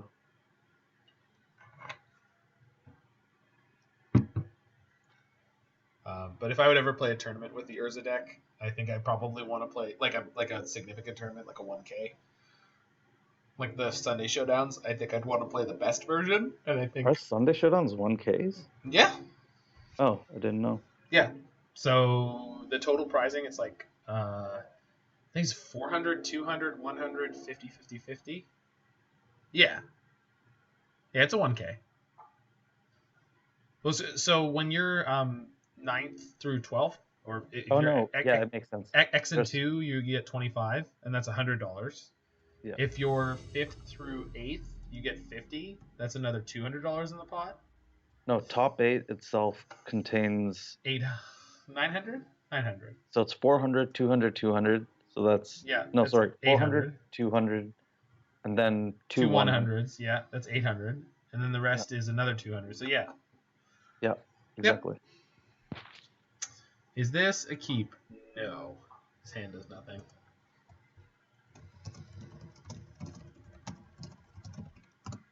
Hand does nothing. We'll mull that. This is not much better, but it's got to turn to Emry. I'm gonna ship one of these deltas, I think. No. I'd ship the Watery Grave. Yes. Yes, I guess that's fine. Here's hoping we don't play burn. I guess we'll find out pretty quickly. I think the nice thing about playing blue-black, though, just made me think of, was your burn matchup is way better. Because you get all the life gain in sideboard. I mean, this has Collective Brutalities and some interaction, but... It also has Thopter Foundry. Well, yeah, so does the blue-black. Yeah, I know. That's why I don't quite understand why blue-black is better. Oh, Battle of the Bridge. Got it. Do I want to bounce that Hierarch? I don't know what they're on yet. You might not want to bounce it because you might cast EE on... Oh, no, you don't want to cast it on one. Never mind. I do not. We don't want swamps too early. No, I definitely do. Well, instead of a Watery Grave? Yeah, I think this is the most likely deck we're against is the company or the Vizier Devoted Druid combo. They're gonna want to cast EE on too. Yeah, I'm gonna want to cast EE on too. So I'm gonna do this. Thopter Foundry and Mox Amber is a great hit there. So if we draw an untapped land, we can play Urza this turn. Which is not actually necessarily a priority, but it's good to know. Options. Yeah, we can also play Astrolabe this turn to draw a card. Do they not have a second land? There's like no way. Okay. Scoos! Well, that's just rude. That is annoying. At least on the plus side, I can Spellbomb it. And then cast a card out of my graveyard. So they'll have to decide what they want to take out first. So that's what I'm going to do. What would you like to deny me? It's also going to be a big tempo gain on them. Like, the Scoos is a pain in the ass, but I have a Thopter Foundry in play. They shocked for this.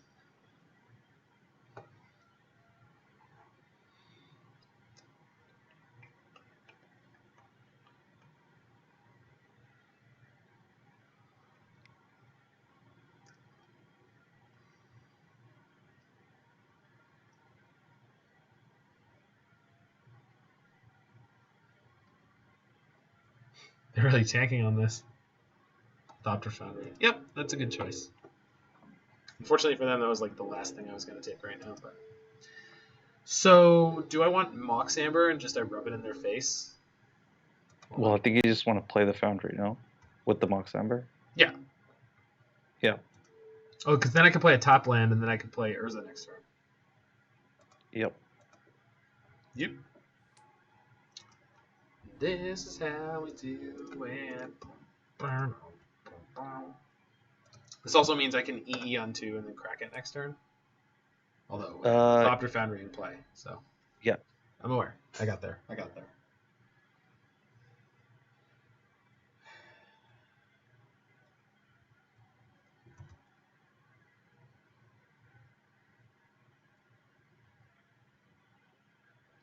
This deck is about exactly as powerful as I think it should be without Mox Opal. Yeah, it's just reasonable. It's a turn slower. It's a turn slower, and it feels like it's more interesting to play it. Like, before it was very interesting to play. I'm not saying it wasn't. Like, the blue-black Thopter deck, when I played it with Mox Opal, was very, very interesting to play. But you had a lot of hands where you were just like, I play land, spell. Opal's one of those, tap for 2, like, just, like, turn 2 combo.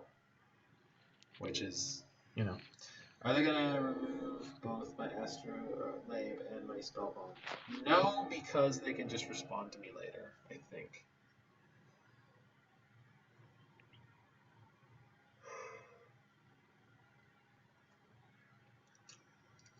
I would like to be able to Pithing Needle the Scoos sooner rather than later. Yeah, Scoos is annoying. It's really, really annoying. Mox Amber's not a bad draw here.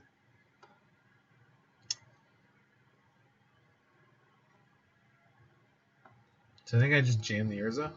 I think Jam, Urza, and are you gonna end up? What are you gonna try playing out of your yard? Wow. Well, they were ready for that. Do I want to make any mana?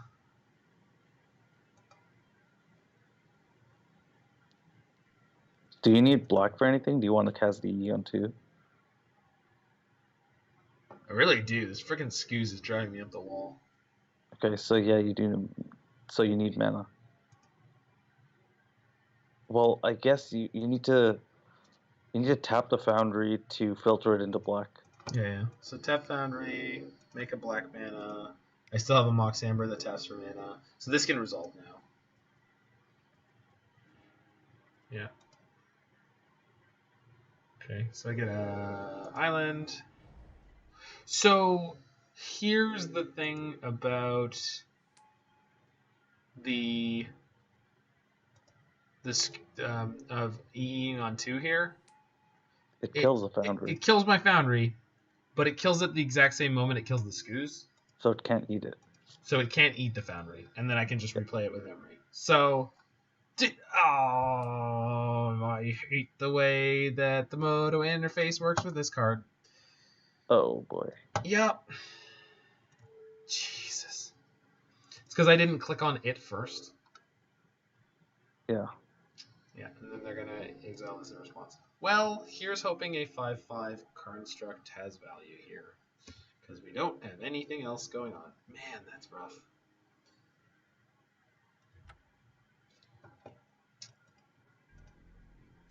Jeez. And then the other thing about having EE on 2 is it stops their 2 combo pieces. Yeah. So, like, just holding it would have also had value. It's just very powerful to have an EE on 2. Yeah. Too bad I just took 2 points of mana ruin instead. Oh, great, they have a Blast Zone. Although they can't blast it on 0, so I guess it's pretty middlingly useful.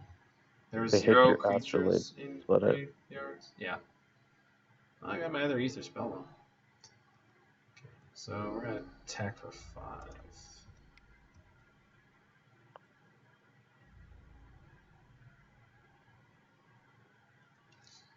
Sure. Kind of a good gonna sign. put a counter on his things. Yeah, I think so. Coco. Yeah, that's a pain in the ass.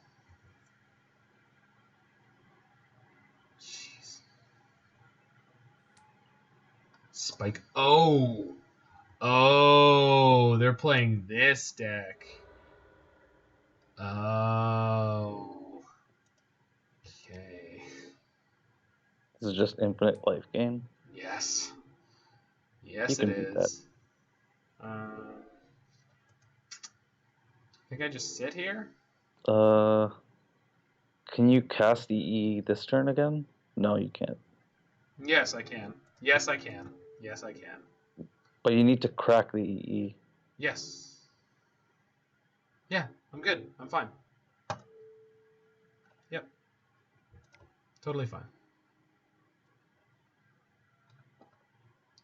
It's gonna suck a little bit, but it is a thing I can do.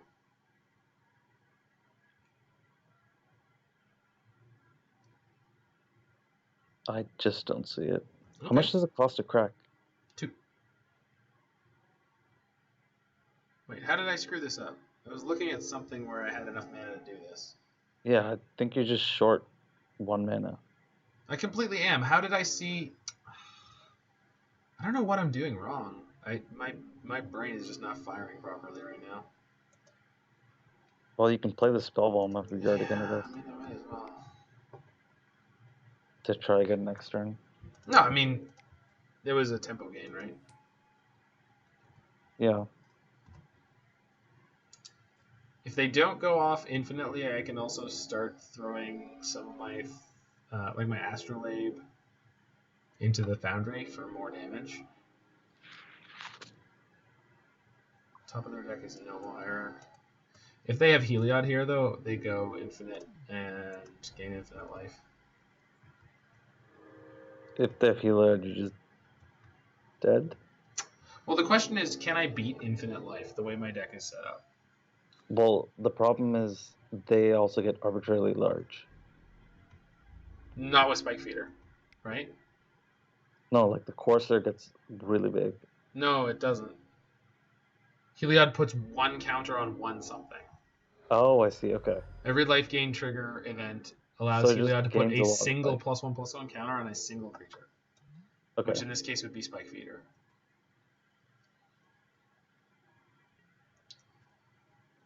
Yeah, they just go to infinite life with it. They didn't play the Skoos. Do I EE on 0 here? Do I just crack it? I do, right?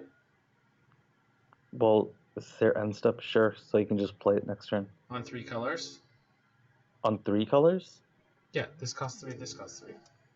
The Skoos is in their hand. They didn't replay it. Okay, sure. Aren't you worried about them eating it next turn? I don't know. But then I get the combo piece off the battlefield. And the thing is, if you blow up it on 3, you can't replay it. I understand that. Okay. You know what? I'm going to cycle this Aether Spellbomb and see what happens. I think they're just holding up this. Yeah, I think they're just holding up me down. Well, that's an Township draw. or Company. I just drew 2 Sword of the Meek. Yeah. So we'll do this. Is that Coco here? Is that what they're? Yeah, I think they have Coco. Is that what they're up to? Okay. I'm gonna play an Aether Spellbomb. What are you? What? Do they have Remorseful Cleric or something? I mean, maybe. Oh, they're looking for the Heliod. If Company hits the Heliod, they go infinite right now.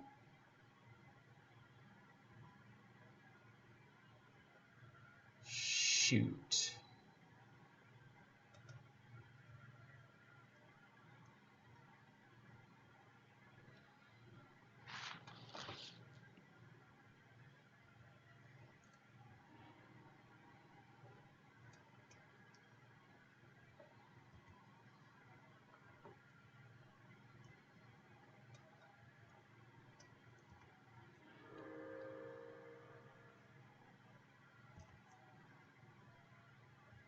Well, I'm going to cost them some clock time on this one because we are 3-0, 6-0, and I don't feel like losing to this combo.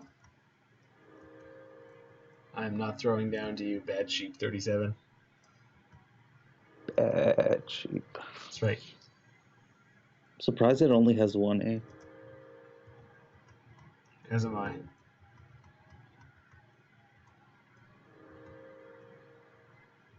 Yeah, see, they're not gaining any power and toughness here.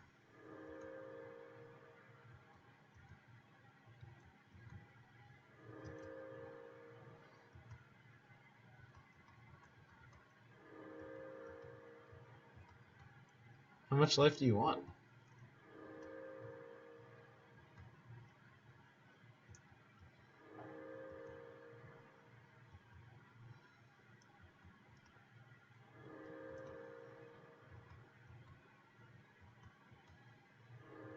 This is definitely a deck against which I'm going to bring in Blood Moon, though. Yep, makes sense. Just look at their lands, dude. Yeah.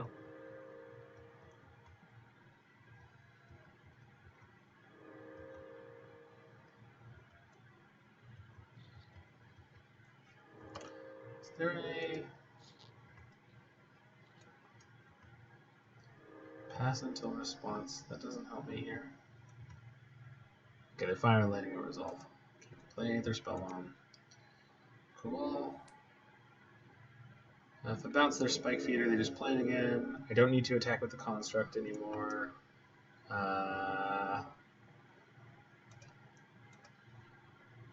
Do I play Goblin Engineer to get Pithing Needle into my graveyard for next turn? Yeah. Well, Scoo's Scooz is in their might- hand. Yeah. Yeah. Okay. So I don't want to do that. I don't want to attack. Yeah, because if they play Scooz, what I do is I bounce it at the end of their turn, and then I get the Pithing Needle in my graveyard on my turn and play it with Emry. But I still have to not die. I guess I could get the bridge. I can get the bridge. The bridge seals the deal, doesn't it? Oh, I don't think so, but we shall see.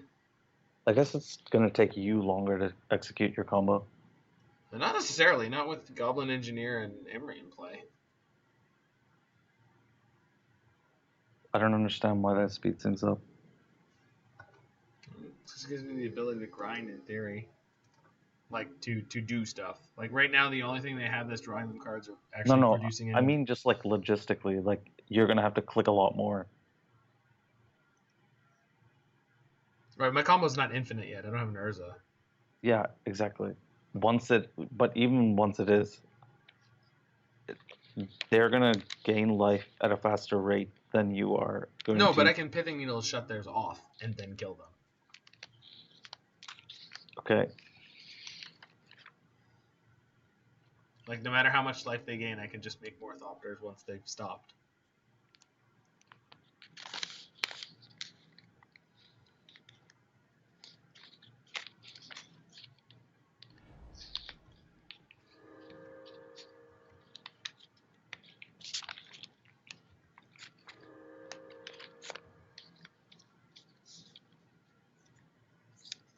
This match is going to become all about the clock.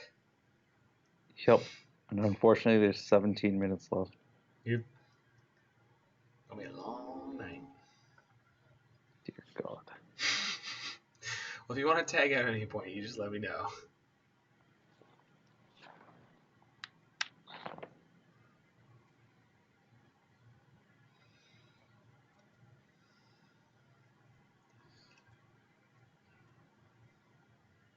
I kicked my own ass in the gym today, so the soreness is keeping me awake.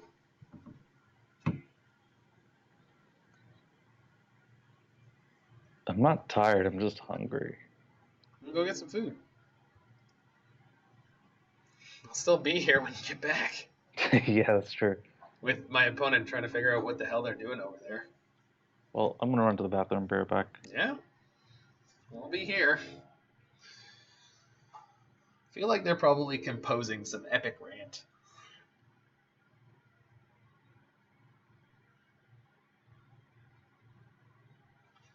So let's look at the deck list and see what I can figure out. So Pithing Needle will lock them out of stuff, and then we can go infinite and kill them. I guess that's the theory. Scooz. This is fine. So I can bounce Scooz at end of turn. I think I had a plan before. Yeah, bounce Scooz at end of turn. Play Goblin Engineer. Goblin Engineer gets me a bridge and a bridge. And theoretically, that buys me time to get Urza.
Yeah, that was a mistake.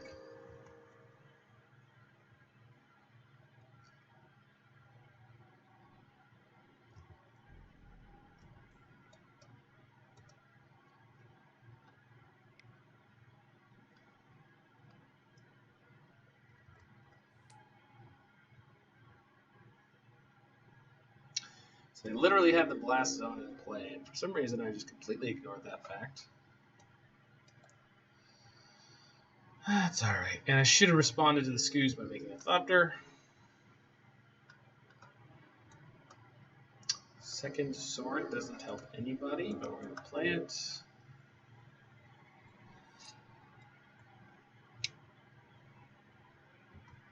So they're going to... Are they going to blow up my Thopter Foundry, or are they going to hold it? Yeah, they're gonna put it up to 3. But if they put it up to 3, they can kill my bridge, but that doesn't kill my combo. So shall see what they choose to do with that.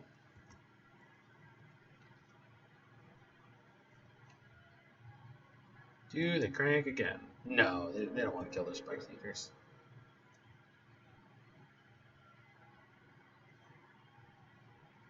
Just gonna F6 now.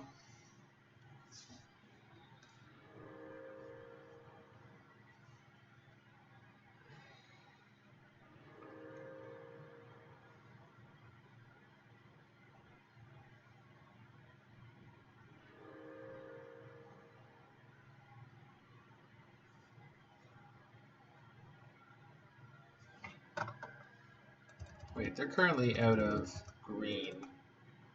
Damn it. That was the time to make Thopters.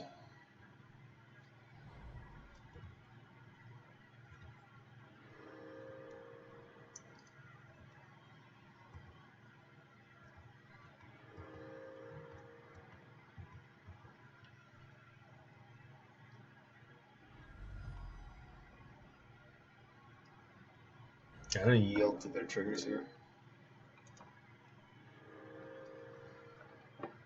Yield to Heliod. Yeah.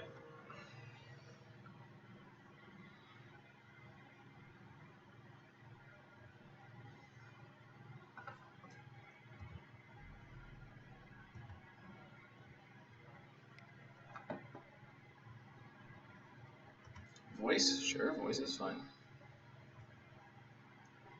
They have 3 green, I have 4 mana, so I can make 1 Thopter here, no problem. So, tap 1, sacrifice sword. Oh, right, I don't have enough artifacts.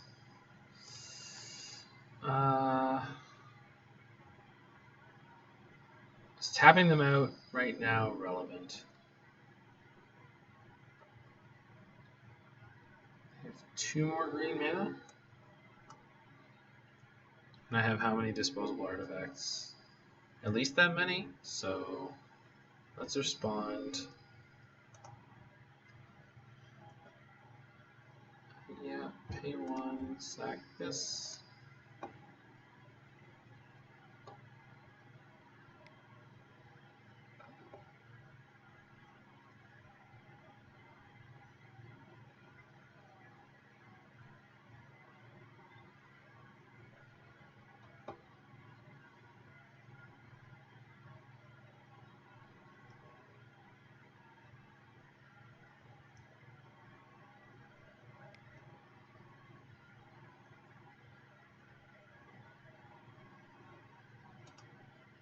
Pay 1, sack this.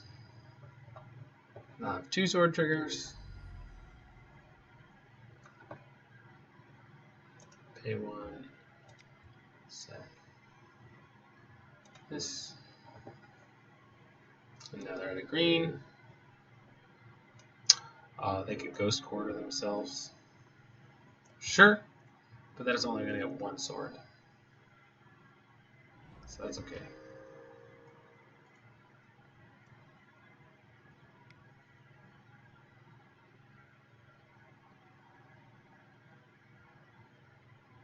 Yeah, it's fine. So I got 1 of my swords. The other one will survive.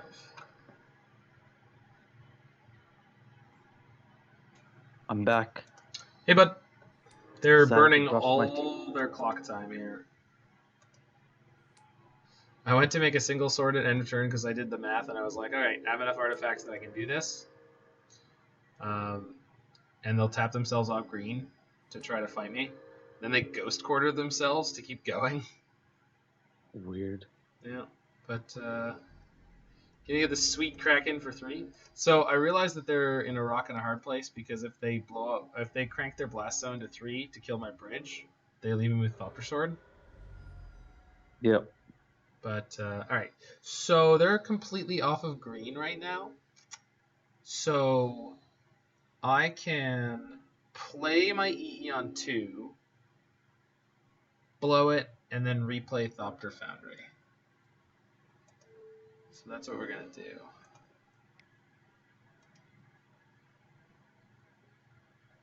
And they're completely tapped at the green. They completely shot themselves in the foot. This time I will pay both.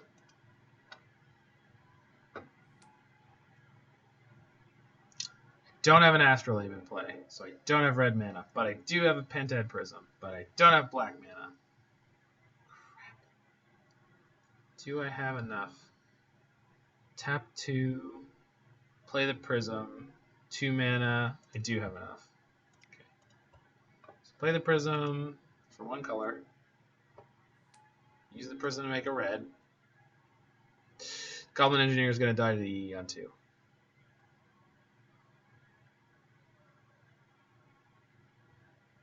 If I had 1 more mana, I could put the Thopter Foundry in my graveyard first, but I don't. Got color choked because I sacked my Astrolabe back last turn. Well, we're still okay. Judging by the way this game is going, you will have another turn. Oh, yeah. Well, if I ever draw Urza, right, I just go infinite. Yeah. But I've already lost my Aether Spellbomb, so that doesn't really help.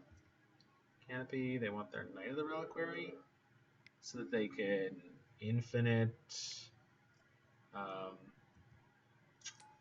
They can infinitely. What's the word? Ghost quarter me? No, that doesn't work like that.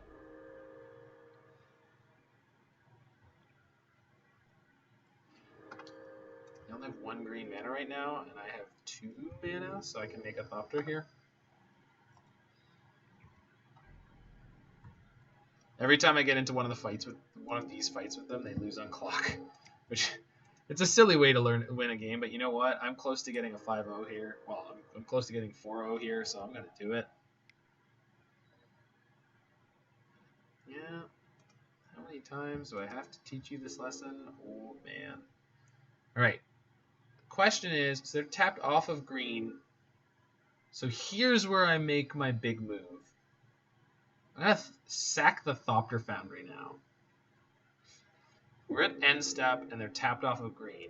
Yeah. And then you can engineer. And then I can engineer explosives on 2. Yeah. And then I can replay it. With Emry. Yeah.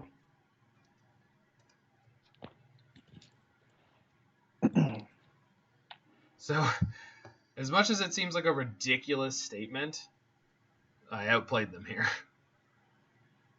So let me just think through this line. Before I do this, I'm going to Goblin Engineer Astrolabe. I'm going to pay for it with this red mana. I'm going to sacrifice this Pentad Prism. Now I have an extra red in play. And I get to draw a card. That's an Urza. Alright. I'm going to play the Urza, because that gives us infinite mana. Okay. And then we're going to E on 2.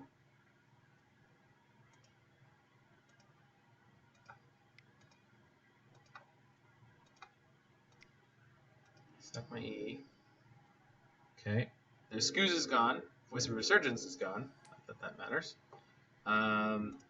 Play Bauble. Activate Emry. Get my Thopter Foundry back for a black and a blue.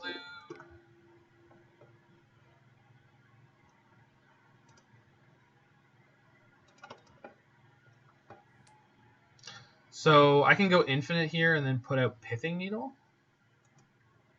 But do I really care? No, I'm just going to pass the turn from here. They're gonna untap and eat the sword, aren't they? Their Scooz is dead. Oh, it's gone. Never mind. Sorry. It's a corpse, Roy. It's a corpse. I thought the spike feeder was an ooze. I'm so used to the green thing with counters just being ooze. Plays my other reliquary, sure.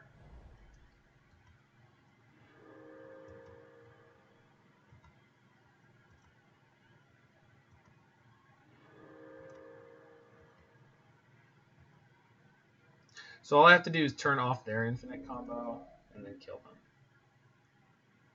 The problem is the amount of time that's going to take. It's not really worth it. I don't know what the game theory strategy of this is supposed to be. Right, I should not be playing my the cards I draw. So what I should do is every turn I should attack with all. Yeah, I should just attack with all and pull Emry back. Yeah, so draw my card, go combat, attack with Thopters, pull back Emry and Urza. They have no flying blocker. They get hit. This is going to force action out of them. Yeah, this is how we win this game. Eventually, they're going to have to start looping to gain life. So admittedly, it doesn't take them a lot of time, but this is where we're at. What are they doing? Are they going to crank their blast down to 4? No, they're Galvanic townshipping. Sure. I have a bridge. I can make an infinite number of blockers. Yeah, crank to 3. Okay, so they're interested in blowing up my Ensnaring Bridge, and the disaster that's going to happen is almost everything they own is on 3. Yep, apart from that voice token. Yep, which will become a 2/2. Yeah. Meanwhile, they're going to allow my 14/14 constructs to attack them, which I'm okay. Or my infinite constructs to attack them. Do you have another Spellbomb? Do I have another what? Spellbomb? Spellbomb. Ether? Yep. No. It doesn't exist in my whole deck. Damn Scooz. Yep. Alright, so we are going to Thopter Foundry. We're going to sack this just because I want my sword back. It's in my graveyard right now, and I feel uncomfortable about it.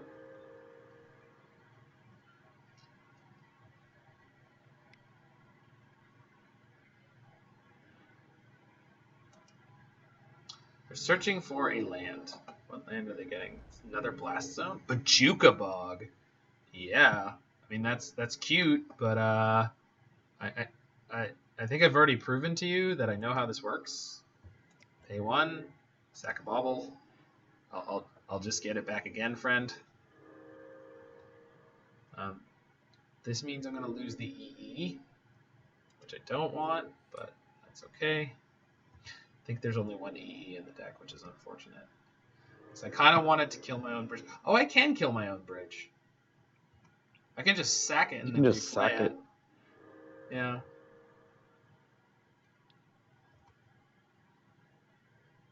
That's fine.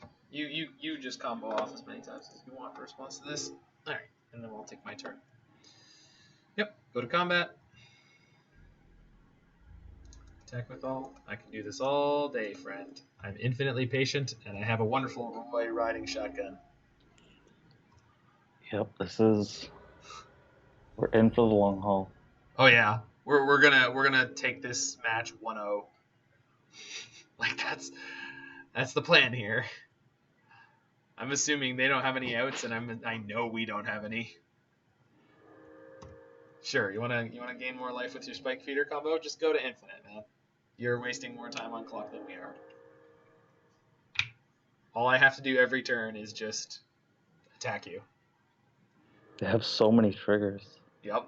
And the problem is they're not saving target. Yeah, they have to target each time. Yeah.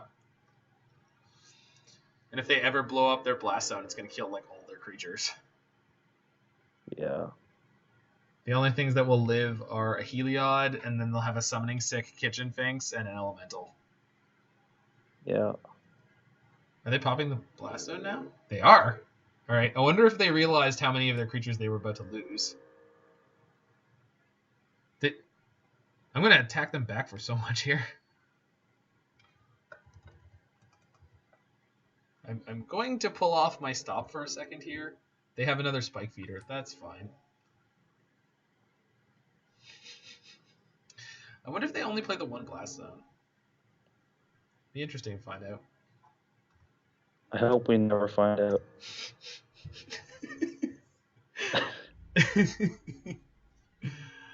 Just they didn't even attack with the elemental. Just for clarity, by the way.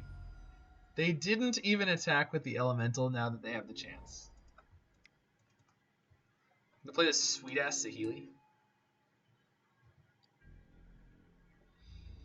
Attack with all, pull back Urza. I only need to make 3 blockers if they ever have the indignity to attack. What did I just hit them for? Like 36? Okay. That's insane. Sack the sword. Pay 1. Use Urza. Tap that. Just don't fall behind on clock. Yeah, that's the plan. I'm just going to make 3 blockers.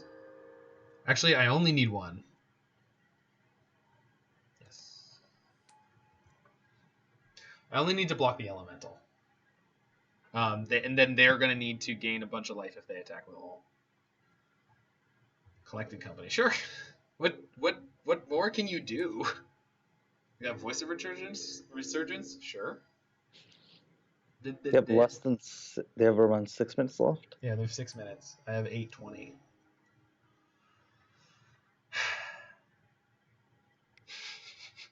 This is the stupidest game I've ever played. To be fair, I've never played one of these before, so this is actually kind of a treat. Morning, Siggy Stardust. Morning! Oh, they're gone. They were in the channel for a second. Someone came into my channel and said morning. I appreciate you, human.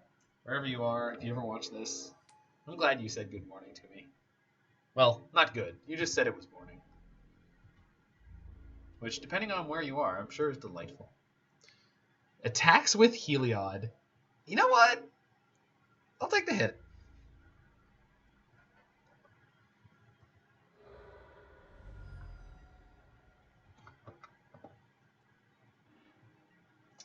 Replacement Emry? Sure. Aren't you worried about decking?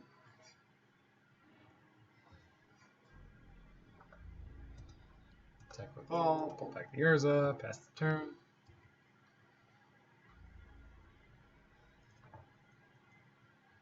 Voice blocks with voice. Yeah, that's fair.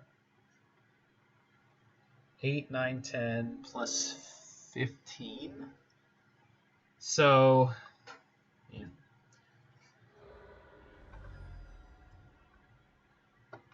They just took 25. They did.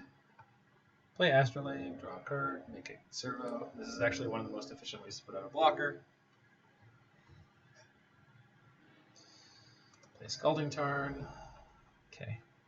I'm going to make a mana, sack that. Okay, I think that's slightly more efficient. Yes. Okay, yes. Pass the turn.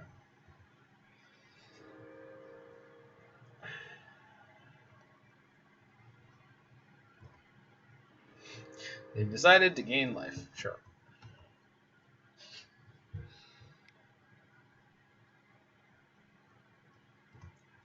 Another Spike Feeder. Sure. It's a legal Magic the Gathering card. I wonder if they have a Ballista. Yeah, that's a good question. If I ever find a Pithing Needle, I'll just Pithing Needle Ballista and see what happens, huh? Oh, I can replay my Ensnaring Bridge next turn. I am definitely doing that. All right. Pay 1. Tap Urza. Sack that. Do I have my requisite 3 blockers? I do. Yes. Block. Loch. If you block the Yeah, token... I saw it. Oh. I wasn't expecting them to attack with anything I could kill, but they do have a reason why, I guess. So. Cast the turn. Just want to gain more life. Yeah, baby. Put more triggers on the stack. Oh boy. I'm going to use Emry to replay my bridge, because I'm sick of this crap. I have many Thopters, and that is way more efficient. The click efficiency is way better for doing this.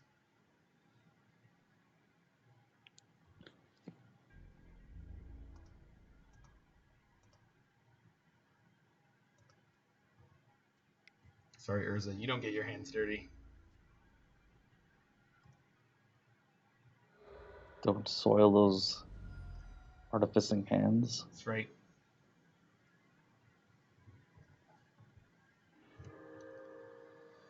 Because now I can just F6 through their turn, and I can mostly F6 through my own turn. But every time they need to get in life, it takes them a while.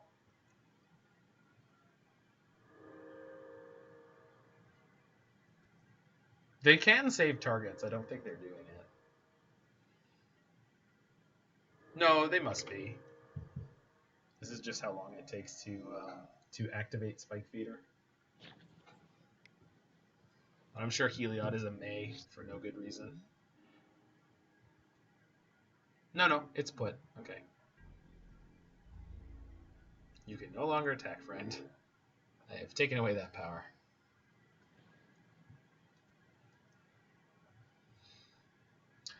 I'm going to mess with them and give them the option of blocking my poor little servo. I don't think wasting time is in your best interest. It's saving me time.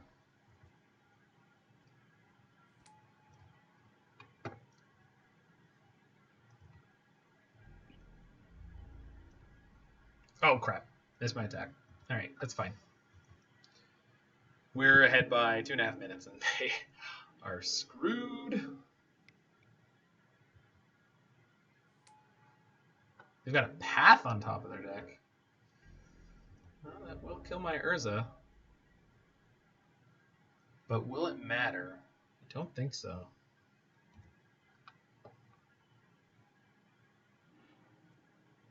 There's a Whir. I'm going to Whir right now.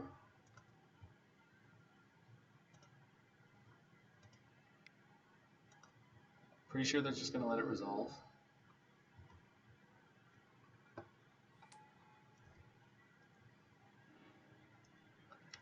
Needle. Needle has resolved. We call Spike Feeder. Cool. They can't gain life anymore. So I attack for 9 this turn and I kill him next turn. Got him. And they can't attack me back at all. Cool. So we also legitimately won that game. I hope this match ends. It will. I'm going to the washroom before I sideboard because fuck this mess.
Alrighty. Did you think about the sideboarding at all. I think I want the Blood Moons. I guess we lost right. No, I'm still here. I'm just thinking about what to sideboard. Yeah, Blood Moon. Fatal Push? Fatal Push seems okay. Is there anything else we need at all? Tezzeret is a faster kill condition. I guess so. If they go to infinite life, it doesn't matter. That's true. So maybe not Tezzeret then. Like the way that game was playing out, you might as well say Ashiok, because Ashiok click efficiency, like you just mill them 5 times and then they're 20 cards down and then they lose. This is true.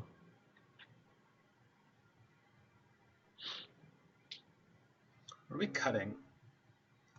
Emry, Foundry. Ichor Wellspring. Yes, Spring, sure. And one of the Aether Spellbombs, I think. Fair. Yeah. So if we have a Pithing Needle early, we're just calling Scoos, right? Although they also had Blast Zone. They have a lot of tools. I think we're just looking to cheese them with a Blood Moon Lockout, but not with this hand. Yeah, sense shit. Mulligan. We just got to make all our decisions pretty quickly. I'm keeping this one. I'm shipping Mystic Sanctuary. Good. Okay, so we're going to go land Labe. They just passed the turn? Okay, good. I was like, they're not just going to try to win on clock, are they?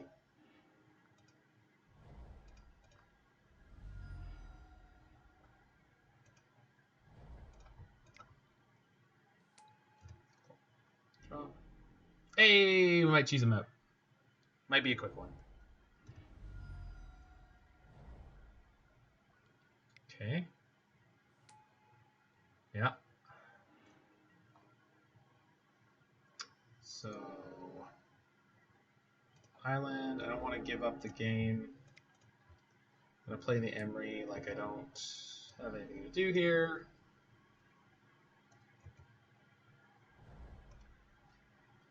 GQ, yeah. Taps out for Knight. Didn't even attack with Ooze. Okay, we're going to Blood Moon here. Is that correct? I think so.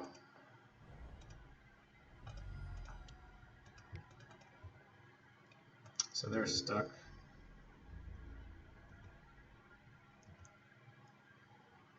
Oh, I could have played something with Emry there. I'm an idiot.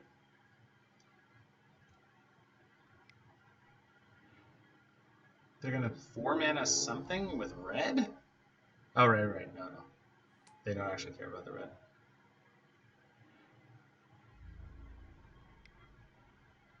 Yeah. So they're tapped out on green. So if I get Bridge, this game is over. I'm assuming. Red 1. Oh, crap. Wait, I can cast the Bridge right now. Perfect. Yeah, we got this.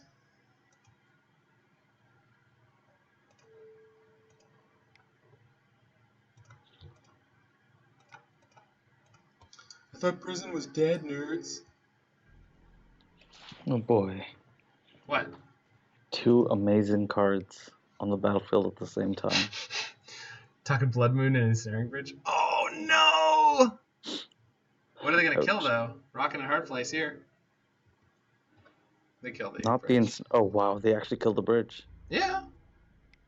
Wait, I can get it back. Yeah, you can just get it back. Like I don't. Whoops. Yeah, but if they don't kill the bridge, then they can't attack and they can't win. Ah, they rotate for green? Nope. That's not a bog. They thought. Okay. Is that on Thopter? Yep. Sure. Turns off the combo. Yeah, sure. Sick play, bruh. That's fine. Use Emry to pop this back out.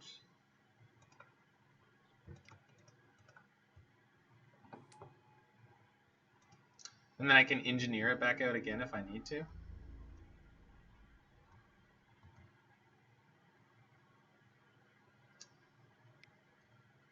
Next turn, I really want to EE on 1. Get rid of their colors. Gets rid of your colors too. But I can replay mine. Okay. Yeah, I can replay mine. This is going to take them off all their colored mana. Oh, shit! Sending a message? I mean, it does have 1 power. Yep.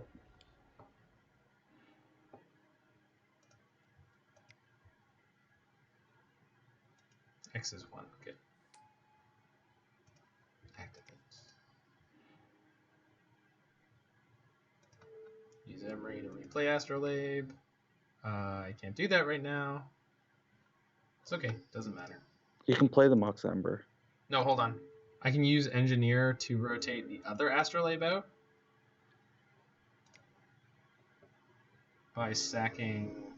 Hold on. Undo. There we go. Second artifact. So I rotate out 1 Astrolabe, draw a card. Use this Astrolabe to make any color mana, and that'll let me play the first Astrolabe. This is not a very good use of my time right now. Nope. I'm just going to cast this and pass the turn.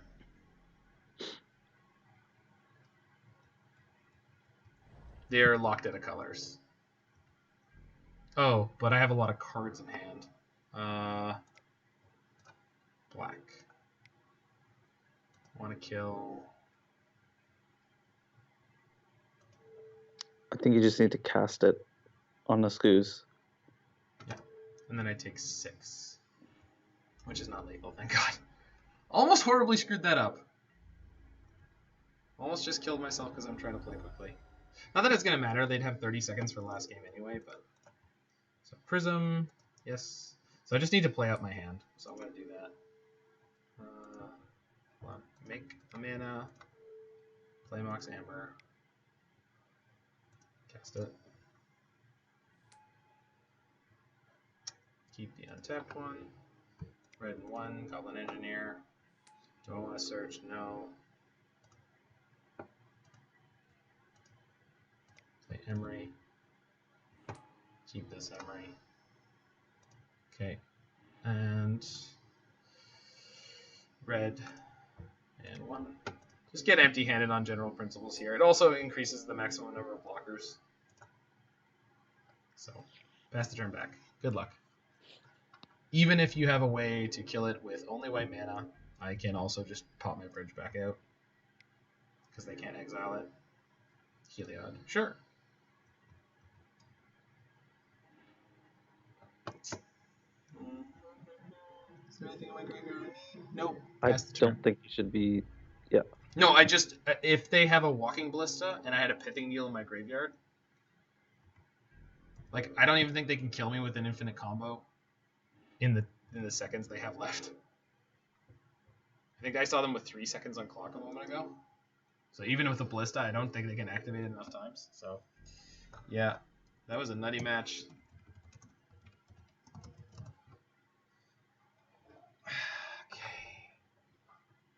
Whew. Oh, wow. 4-0. We actually got 2-0. I thought we were going to be off the 10-0 because we'd only... Yeah, because we were going to win the 1-0.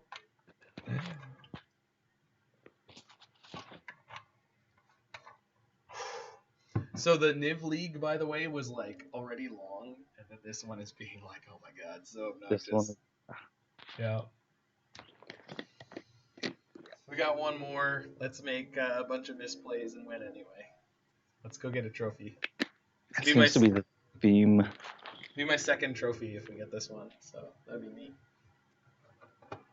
Was I on the last time you got a trophy? No, I think I got it on my own.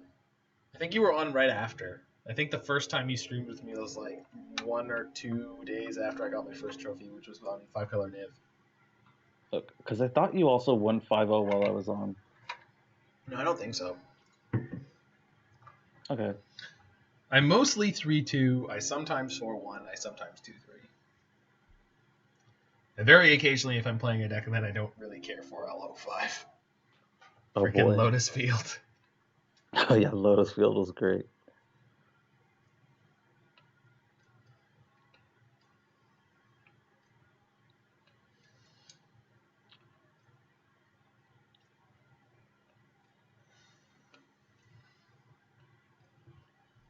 I wonder if people are still playing at this time. They always are. It's just not as many.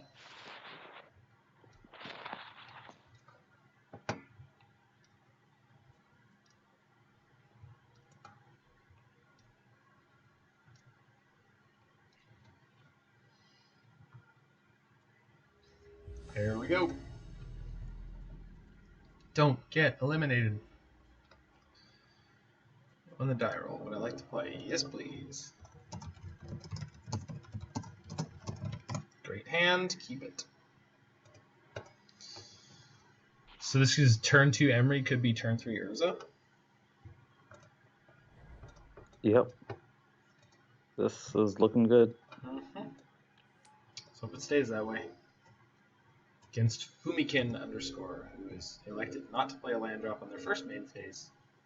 Or second. Goes to discard. This is going to be Griselbrand. Oh god. Ancient Ziggurat. They're Okay. humans? They went to discard. I think you're missing the headline. Like, I'm not gonna pay too much attention.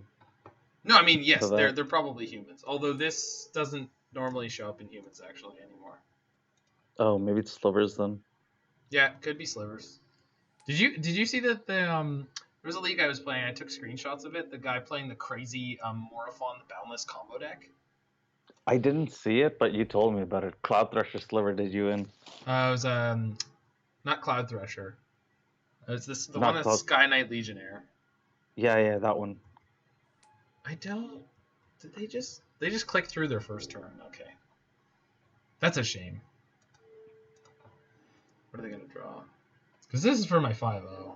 Cloud Shredder Sliver. Cloud Shredder. There you go. Mayor of Averbrook. They're playing like an ancient humans list. Yeah. Okay, I so honestly think that's what they're on. So do I pop back out my Aether Spellbomb and just bounce this? Yeah. Do you think that's legitimately the right play? I think it's up. Like, why not? Yeah. The other option is play EE and kill it. I don't think you need to kill it yet. Oh, that's fair. Yeah, I'll just keep buying time. We're hitting our land drops, right? Yep. Yeah, alright. Spellbomb, bounce that. Do I want to use the Pentad Prism mana to get my Thopter Foundry into play this turn? Yeah, it couldn't hurt. Because they could kite sail it, I guess. Yeah. Then, do I want to shock for Steam Vents? Yeah, I do, because I don't have an Astrolabe.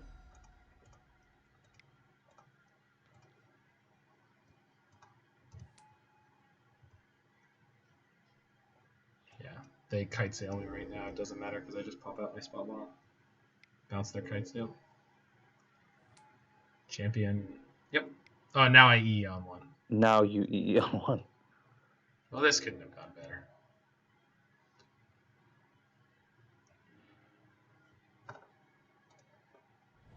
So, EE. X is 1. Pop it. Astrolabe Bauble. Yeah, okay. So that was not a game, unfortunately. But we have Galvanic Blast. We have Fatal Push. I don't think I'm bringing in Collective Brutality. I think that's exclusively for, like, burn. Blood Moon is savage against them. Yeah. So, someone questioned me bringing in Blood Moon against humans. I think it's actually very good as long as you have a way to deal with Aether Spellbomb. Because it's a total lockout, right? Like, almost all the time.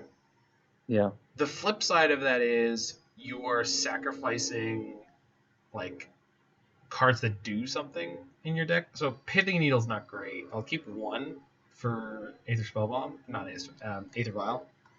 I think we trim combo a bit. Yeah? At least sure, one sword. That works. I think I'm gonna trim one sword. I think the Wellspring is dead in this matchup too. Yeah, it's slow. And then maybe an Urza. I don't really think that's the axis on which I need to win. Like, speed is not the essence here. It's mostly just staying alive.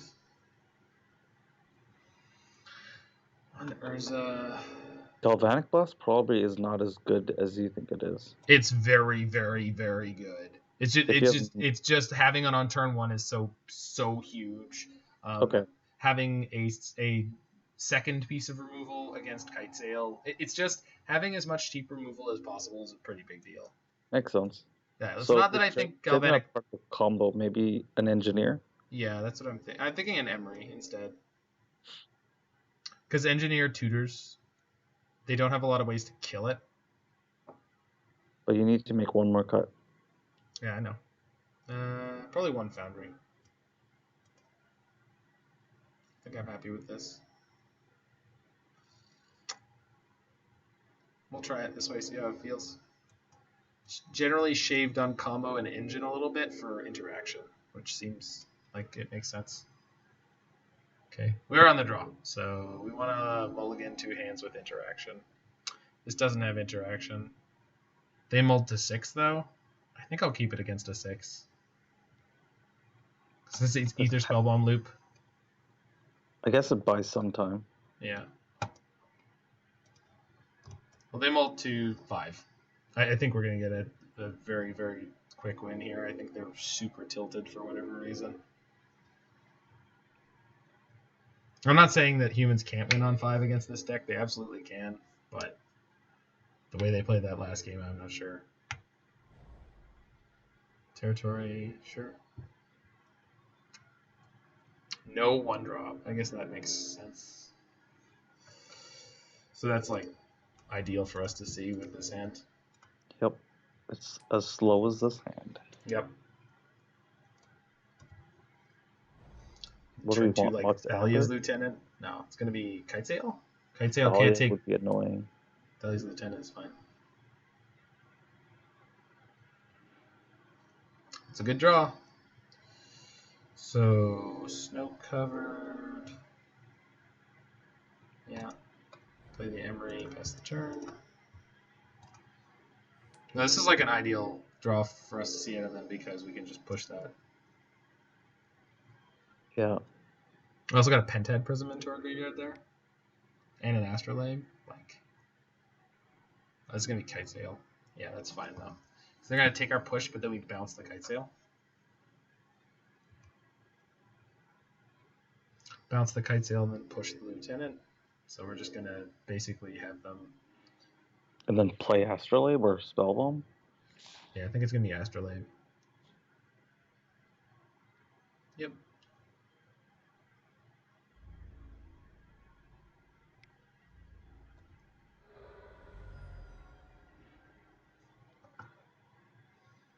Okay, Delta.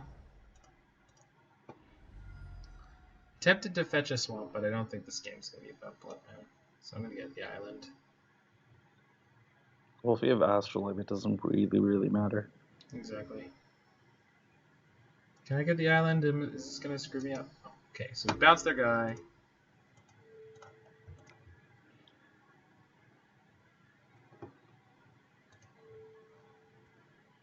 For the Astrolabe. Are you at all concerned about emptying your hand? Nope. Okay. Not right now.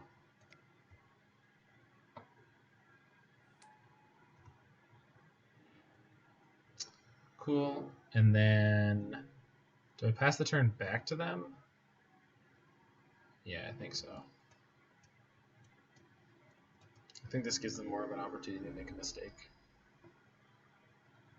Also, yeah, we'll see what happens.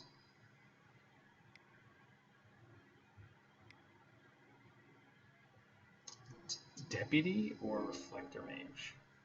Reflector Mage. That's totally fine here. Yeah, because we're going to play Urza this turn. Let's just put this on black.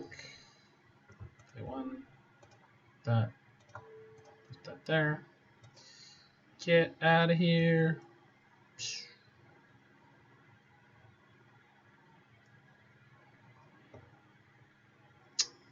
That does not do anything right now, but that's okay.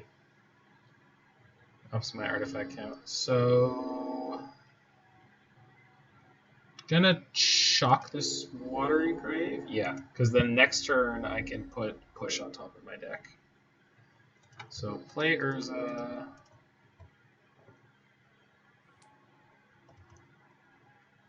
Then we're gonna tap the construct to play a Pithing Needle.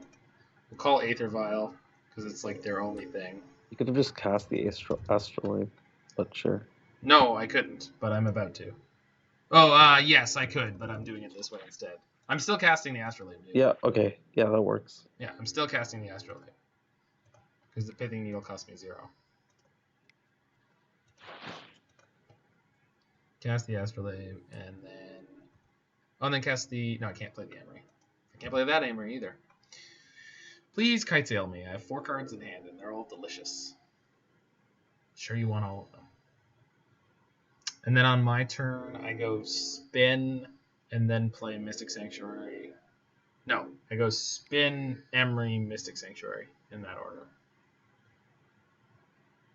Yeah, that's fine.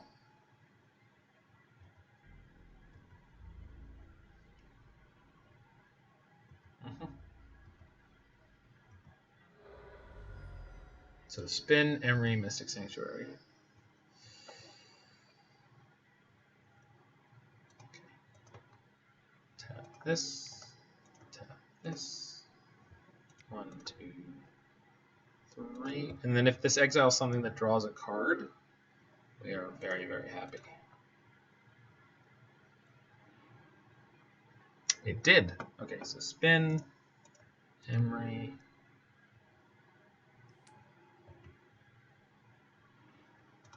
Play Bauble. Play Sanctuary. Put the push on top. Yes. Bauble them. Pass the turn.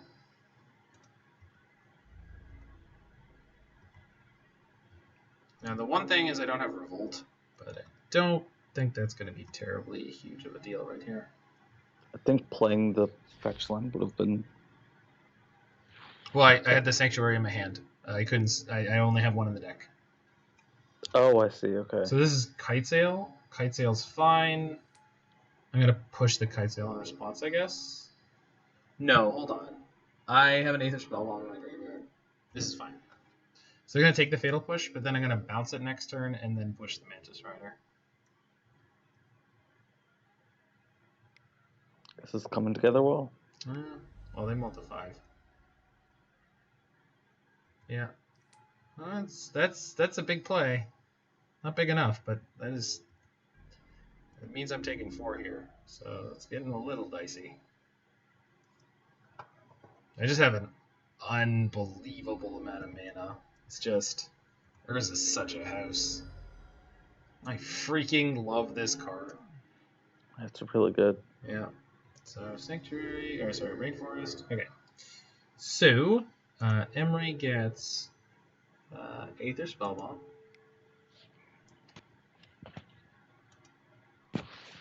Gonna cast it. Spellbomb bounces Kitesail. Fatal Push kills the Mantis Rider.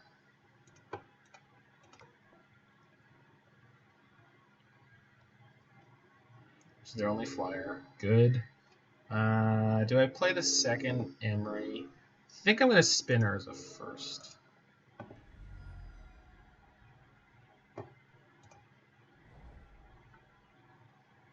Does that make any sense? Yeah, I think so. So tap Needle, tap Labe, tap. What's the last thing I want? Yeah, other Labe, I guess. So spin. Blast would be good. Okay, that's not good. Okay. Play the other Emry, might as well. Yeah. Just mill yourself with 4. Yep. Keep that. Hopefully I get some combo piece. Man, we're just not hitting any Thopter Foundries. We have fewer post board now. I think I cut one, but still 31 cards through this deck, dude. Yeah, 31 cards. Yeah, we cut one. And one sword. We haven't seen either.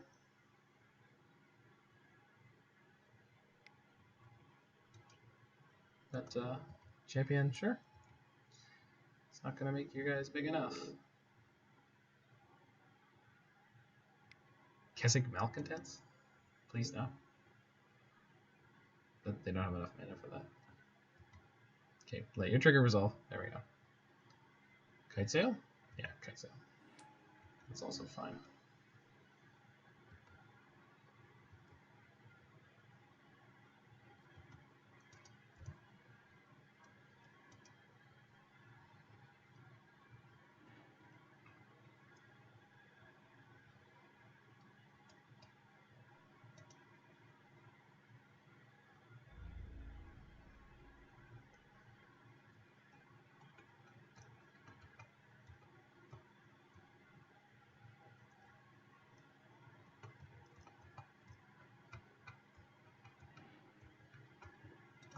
Play the Astrolabe for free.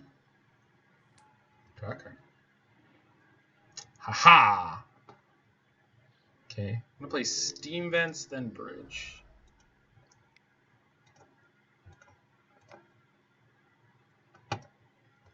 Yeah, and then I think we spin Urza.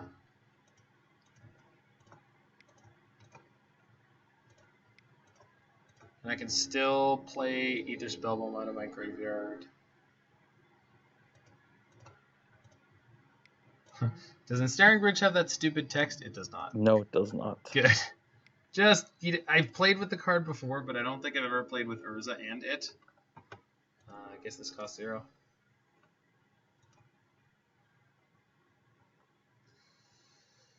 Okay, I'm going to put the Aether Spellbomb into play. And that's it.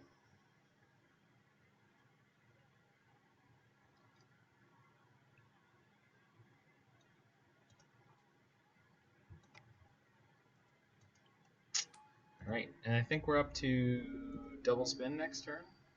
1, 2, 3, 4, 5, 6, 7, 8, 9, 10, 11, 12, 13, 14. Oh, sorry, we're up to triple spin. Triple spin. Yeah. They have Deputy Detention. They detention my bridge. That's fine. And then they could attack for 1, 2, 3, 4, 5. You can just bounce their deputy. Oh, that's true. I was just like, even if they could, I still have the Spellbomb to bounce one of their creatures and Urza to block, so it's like still not even good enough. And Engineer gets me Sword and Graveyard.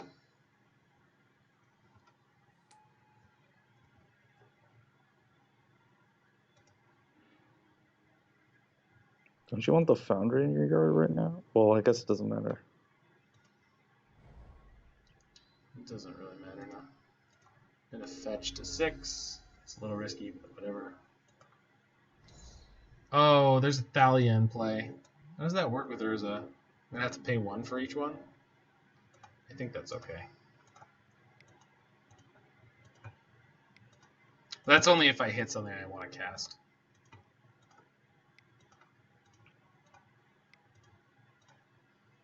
Spin, 2, win. Blood Moon. Do I want to cast that? I think so. Doesn't affect me at all. Is soul crushing to my opponent. You know what I'm going to do? I'm going to bounce the Thalia and then just replay the Spellbomb. That's what I'm going to do with the rest of this turn.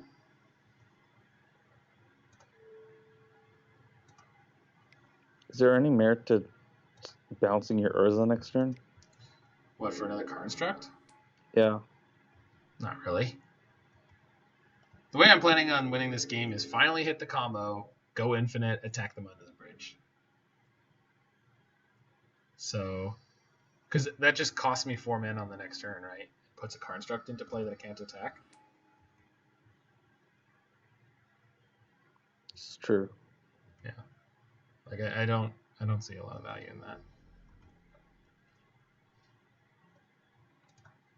Okay, I'm gonna bounce Thalia at end of turn this time. I don't have blue mana. Yes, I do. Of course, I have blue mana. I have the Spellbomb. Okay. Oh, there we go.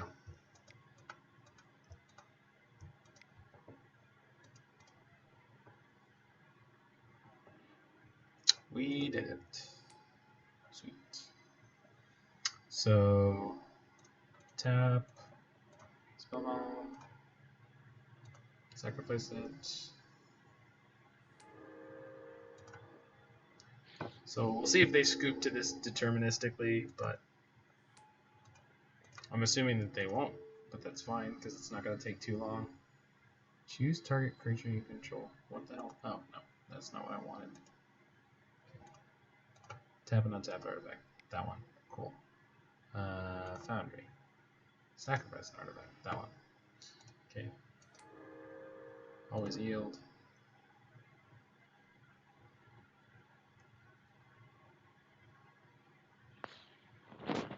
There's the scoop. And we got the 5-0, baby. Holy smokes. My 5-0, second 10-0. trophy. Yeah, 5-0, 10-0. I mean, one of those... Actually, that match was super slanted. But we got there. So Grixis Whurza, so far clearly king of the Urzas. But I'm pretty sure I already knew that. Would definitely play this in a tournament that was medium stakes. Although I would definitely want more reps in before I did it. But this was like literally the first time I've sat down and played this list. I think the blue-black deck is more fun because it's got more interaction. It's got the cryptic commands. It's got the counter spells. And I'm looking for a fair Urza deck to play that doesn't have Thopter Foundry and sort of the Meek, but that may never come to fruition. The combo's just too good. Yeah. I want to play like an Esper Super Friends Urza deck with like Teferi and Tezzeret. It just seems like a blast, right? It's definitely funny. Yeah. Like, just doesn't that sound like a blast to play? Anyway, deck was great. Roy, you were great. Yeah, thanks for having me on. Yeah, one of those matches was really, really dumb, where we just went infinite at each other. That was definitely an exercise in patience. Yeah, for sure. I think, though, in a tournament setting, it is possible that you could win that match, because basically they just went to infinite life. But then we could go to infinite life as well. And then what we can do is we can dismantle their combo and then kill them. Yeah. So actually in a tournament setting, yeah, I think overall we had more interaction because they had like the blast zone, but the blast zone like wiped out all their own creatures when it killed our bridge. So like the fact that we had Emrys and Goblin Engineers to keep recurring stuff was really sick. Emry, I think, is my favorite part of playing these Urza decks so far. Other than like playing Urza and beating down with a construct, but these two cards together are just a hoot. So. Emry and these cards are just absurdly powerful. Yeah. Anyway, thanks again for being on, Roy. Thanks for anyone who watched, and we'll catch you guys next